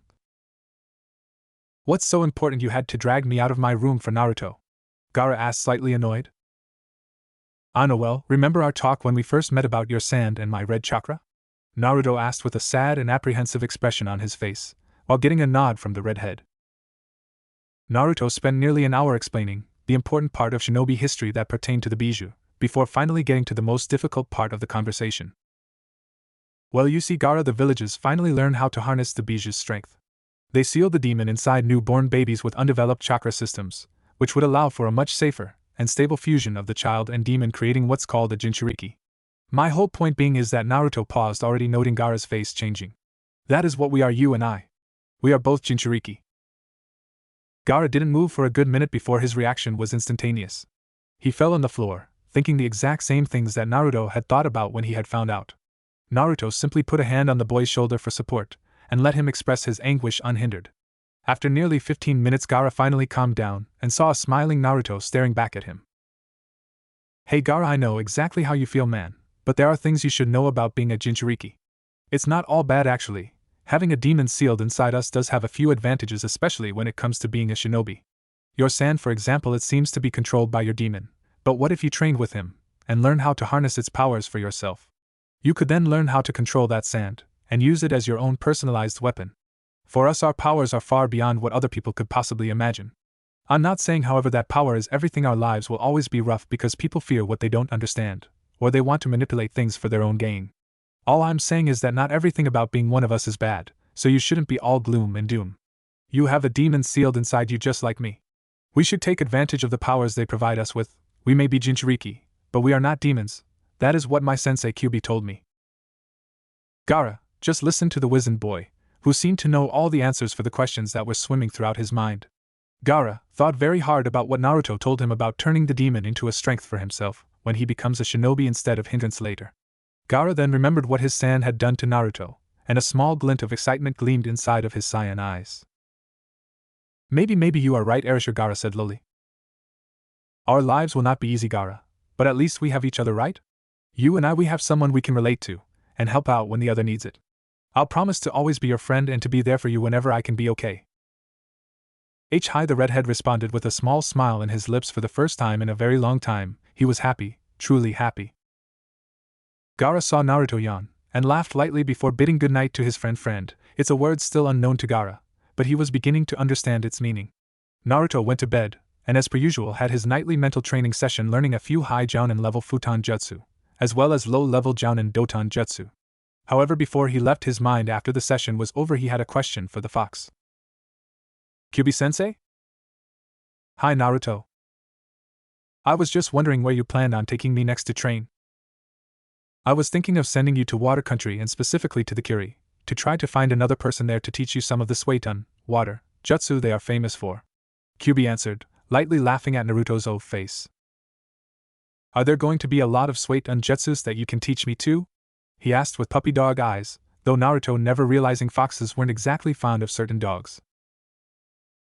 Perhaps it answered, chuckling at Naruto's attempt to guilt it into teaching him. Well, I do know a few Suiton jutsus that were used almost exclusively by the Nidaime Hokage. But you'll have to impress me somehow to make me teach you those, and they aren't exactly easy to learn either. So you'll need to show me a rather gifted touch and skill when it comes to casting Suiton jutsu. Naruto's head almost exploded from excitement at hearing he could possibly learn jutsu that the Nidaime Hokage once used. Sometimes even Naruto showed too much enthusiasm towards learning, and the Kyubi had to cut him off, but it still made it laugh when Naruto squirmed over new jutsu. Kyubi finally told Naruto to get up and get his physical training and jutsu training done before he left Suna. Sand Village Gates. Naruto had just finished saying his goodbyes to the 5 people that showed up to see him off. He remembered vividly the whispered exchange he had with Gaara, when he surprised the boy with a hug. Flashback. Remember what I said that night? Gaara learned to use your bijou to make you stronger. Don't let the ignorant fools of this village keep you down. Make them learn that you are not to be feared, unless provoked first, and that you are a good person. And lastly, don't forget that I will always have your back if you ever need my help, bro, Naruto whispered while embracing the redhead. Arigato, brother, Gaara whispered back to the blonde with a smile. Flashback end. Well, arigato for everything, Kazakage-sama, Baki-sen, he bowed. I will write you when I can. Be safe and take care. He finished with a large grin, before turning around and walked into the desert, looking forward to his next training year. Naruto's age 7. Naruto's mental age 8. It's been 2 days since Naruto had left the Hidden Sand Village, and reached the next village to continue his training, the Hidden Mist Village. Although Naruto was much stronger than he was prior to the beginning of his journey, and was shown a great range of jutsu from Baki and Sand, he knew that he needed more training, jutsus, and most importantly experience. The problem was who he would get to show him what he needed to learn, other than Kyubi. However, luck seemed to be on Naruto's side once more when he entered Kiri. Come on, don't you people have any skill? A loud voice roared. Who the hell is being so loud so damn early in the morning? Naruto thought, as he went to see what the ruckus was about. Naruto was rather confused when he turned a corner and saw what looked like a sparring match gone to hell, which bled into the streets. Though it seemed to be a one-sided fight to Naruto, there was a large man who appeared to be a Mist Jounin fighting about 10 other shinobi, all looking to be Jounin as well. Suddenly another one of the Jounin was thrown into a nearby building, crashing right through the wall with a loud crack, as the large man laughed insanely. Isn't anyone here a worthy challenge? The man screamed, obviously talking to anyone who was within listening range. Naruto, I want you to challenge that man, but make him agree to show you jutsu if you win, Kyuubi voiced inside his mind. Hi Kyuubi-sensei, he responded, just a little taken back at the prospect of fighting this man. I will fight you, his voice rang out strong, making all the audience and the man turn towards him. Haha, you people seriously insult me, sending a mere boy to fight against me, hoping I'll stop. You really are pathetic. It's no wonder why we haven't won any of the ninja wars before. He answered, a disgusted and angry tone. If I beat you, you have to teach me whatever you know, Naruto said in a slightly agitated tone. To be underestimated just cause he was a kid wasn't something he took kindly to. Haha, so you are serious then, boy? Very well, however I don't wish to have an idiot child's blood on my hands, so to beat me all you have to do is hit me once. And my name is Momochi Zabuza. TSH, he is just like Baki-san, underestimating me cause of my age, but it will be easier than actually beating him, at least, Naruto thought, sneering a little. I accept, and I am Kazama Erasure, Naruto answered before disappearing. Zabuza grabbed a foot next to his head that seemed to come out of thin air, making the rest of Naruto appear. He flipped and sent his other leg towards the tall man, but getting blocked as well. Zabuza let go of him and sent a kick towards the boy's chest. Though Naruto was able to block it, the sheer strength of the kick sent him skidding across the dirt. Damn, he is a lot stronger than I thought. He'd be taking many hits from him. Isn't smart. Now I see why those Jounin had trouble, Naruto thought, shaking the pain out of his arms. Naruto tried this tactic again, and although lasting longer than before, ended up with the same result, only this time being sent into a building instead. Erasure, was it? Just give up if these pathetic Jounin couldn't even touch me. What makes you think you can? Zabuza said with a superior smirk, looking at the hole the boy made.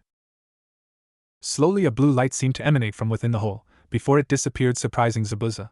He only had a split second to duck before a leg phased past where his face had just been.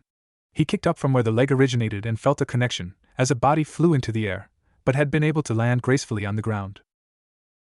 This boy is a lot stronger than I gave him credit for. He has enough knowledge of chakra control and physical training to be able to match the speed of most Chunins. Not only that, but I was able to see his chakra on his feet. For a boy that age to be able to do that is almost unheard of, besides in strong bloodlines with Kekkei Genkai, Zabuza thought, his face unconsciously hardening while looking at the boy. Naruto stood after shaking off another kick, letting the same amount of chakra coat his feet he launched at Zabuza with, before disappearing once more. Zabuza was ready for the boy to attack, but not for him to fluctuate his chakra so quickly. The boy's speed easily jumped to almost Jounin level at that moment. Luckily, from years of shinobi instincts and reflexes, his body was able to react faster than his mind did and swiftly moved his head back just in time for a fist to sweep by his cheek. Not wanting to be one-upped, Zabuza cocked back his fast and sent it drilling into Naruto's exposed ribs, sending the boy a good 30 yards in a beeline before hitting the ground and skidding to a stop, while coughing up blood. Zabuza knew the boy was finished, and began to walk to him to make sure he didn't actually kill him. You aren't dead, are you? I don't want to explain to the Mizukage why I killed a punk kid in the middle of a street. No, I'm not dead, but now you'll have to explain why you will be teaching this punk kid everything you know, Naruto responded with a wheeze, while lightly coughing. What the hell do you mean, boy? You never once touched me, let alone hit me with anything, Zabuza said with an agitated tone, annoyed at the audacity of the kid. Check your cheek. Zabuza did as was told and wiped a finger over the cheek he was close to being struck on, and noticed that there was blood on it. You never hit me, it's probably your own blood. Nice try there, kid, he responded before Naruto had taken out a kunai and moved it to reflect Zabuza's face in the shiny black metal. How the hell did you cut me? Naruto smirked, wiping the blood from his mouth. You noticed the chakra flaring on my feet, but failed to notice the chakra on my hands. I used the immense chakra to not only gain speed, but I used it as a distraction. The chakra on my hands, however, were there for a direct purpose. I could never hit you with the power and speed difference between us, so I did the next best thing. I used your reflexes as a weakness, making you move without even thinking. But your body moving on its own would never needlessly over-exaggerate emotion, so when I tried to punch you I never expected it to connect. However, the chakra on my hands had extended my reach another inch, and using Hein, Flying Swallow, to harden that chakra to make it razor sharp, was able to cut you without you feeling a thing, and thusly giving me the victory in our fight. Zabuza arched a brow at the boy's tactic. Not bad, kid, at least I know you have guts. That will make it partially bearable to teach you. This kid is a lot stronger and smarter than his appearance makes him out to be, he randomly though while watching Naruto getting up from the wrecked wall. Well, let's get going then, kid. I don't have all day, and don't expect me to coddle you either. Once I show you something, I expect you to learn it on your own. Not only is that the best way to learn the jutsu, but it'll also keep you out of my hair," Zabuza said while heading to another part of the village with Naruto in tow. 2 months later.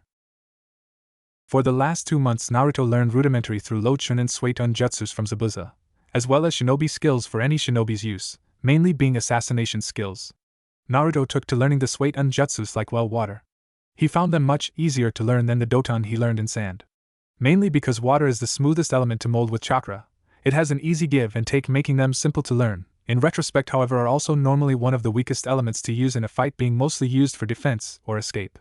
The mental training sessions went on as usual, only with Naruto practicing Suetun jutsus and assassination techniques now. Mindscape. Naruto was currently working on one of the Onipa jutsus that Kyuubi showed him after he began being taught by Zabuza. Although the jutsus up until then were pretty easy for him to understand and apply, Onipa jutsu were 10 times harder to learn, causing both exhaustion and frustration for Naruto. Throughout the entire time he was training in Kiri, he was only able to learn a few Onipa jutsus. Naruto knew he was strong, but feeling himself lack in one aspect of his training utterly infuriated him, and although the Kyuubi would poke fun at him, would still help whenever Naruto swallowed his pride and asked for it. Currently Kyuubi was watching its students struggle with the Onipa jutsu, trying to henge himself into Sarutobi, only being able to create a second-rate disguise. "Ag, damn it!" Naruto screamed, causing Kyuubi to lightly chuckle and then shakes its head at the boy's frustration while being impressed by his persistence. A thought came to the Kyuubi's head, suddenly making it leer at the unsuspecting boy, who was dripping sweat. Naruto felt a cold chill run down his spine before looking at Kyuubi and seeing it leering at him. Now, to most people that leer would scare them shitless, but being Naruto, he was already used to the fox's facial expressions, and knew the leer was the equivalent to a large smile, a sinister smile, but a smile nonetheless. "Kyuubi-sensei, what did exactly you just think up to either make me a stronger shinobi or just make my life a living hell?" he half-joked. "Ah, Naruto, you know me too well, sadly. For me anyway, it's the former of the two. Seeing as how you are getting frustrated with the Onipa jutsu I taught you, I thought having you concentrate on another aspect would make training more bearable. I wish to teach you some kenjutsu, but first we'll need to take a little detour back to Fire Country. I have a sword there that you would do well to procure." "Kenjutsu, huh? Sounds like fun," he answered back with a smile. "Tell Zabuza that you will be gone for a few days to pick up your sword, and that upon your return you wish to learn the basics of kenjutsu. But for now, continue trying to learn that jutsu. I want you as close to mastering it as you can before we leave here." "Hi, Kyuubi-sensei." 2 days later, forest in Fire Country. "Kyuubi-sensei, is it around here?" Naruto asked while jumping from tree branch to tree branch. "Hi, it should be right around here. Remember, look for a stone wall with claw marks in a certain sequence, just like I told you." "Hi." Naruto had been looking for the stone wall for nearly a day, though knowing how secretive foxes can be, he wasn't surprised. However, he had finally found what he was looking for. "Geez, sensei, when you said it was hidden, you weren't kidding. The wall has vines and underbrush all over it. I nearly missed it. It holds and has held many important things to me, Naruto. I had to keep it secret from human view." "Hi, I'll open it up, and just grab the sword so I don't disturb this place too much." Naruto slid his fingers across the claw marks in the sequence that Kyuubi told him, and part of the stone wall began to slide inside the wall itself, leave a cave opening the size that a Kyuubi-size being could fit into. Naruto knew if anyone was around, would hear the sound of moving rock and become suspicious, so he rushed inside the cave. He noticed many relics inside that didn't seem to suit a fox at all, but figured it wasn't his business to pry, and just continued to follow the Kyuubi's directions in the cave. Finally landing in a dead end, Naruto looked upon what seemed like a large hay bedding lying against the wall. He was about to dig into it like Kyuubi told him to, but he noticed 3 bear-sized oval imprints on the hay. "Kai, Kyuubi-sensei, did you eat people in this cave?" he asked, mentally a bit scared of the answer. Kyuubi was wondering what he meant and scanned his last visual memories, and lightly gasped at what Naruto had discovered. Had Naruto been in his mind, he would have gazed upon a very shocked and saddened fox. No, just leave it and look for the sword under the hay, Naruto." It answered with a tone Naruto never heard before. If Kyuubi were human, he could have sworn it sounded like a tone of sadness. Naruto had wanted to ask if something was the matter, but learned early on to never question his true sensei nor ask it about itself unless important to the situation at hand. "Hi." He began to dig around and finally heard a clank of metal, and latched his hand around the object. Once he pulled it out and examined it, he latched it to his belt and exited the cave, closing it with haste. Not even a few minutes with the sword and Naruto could feel something not quite right about it, and decided to ask.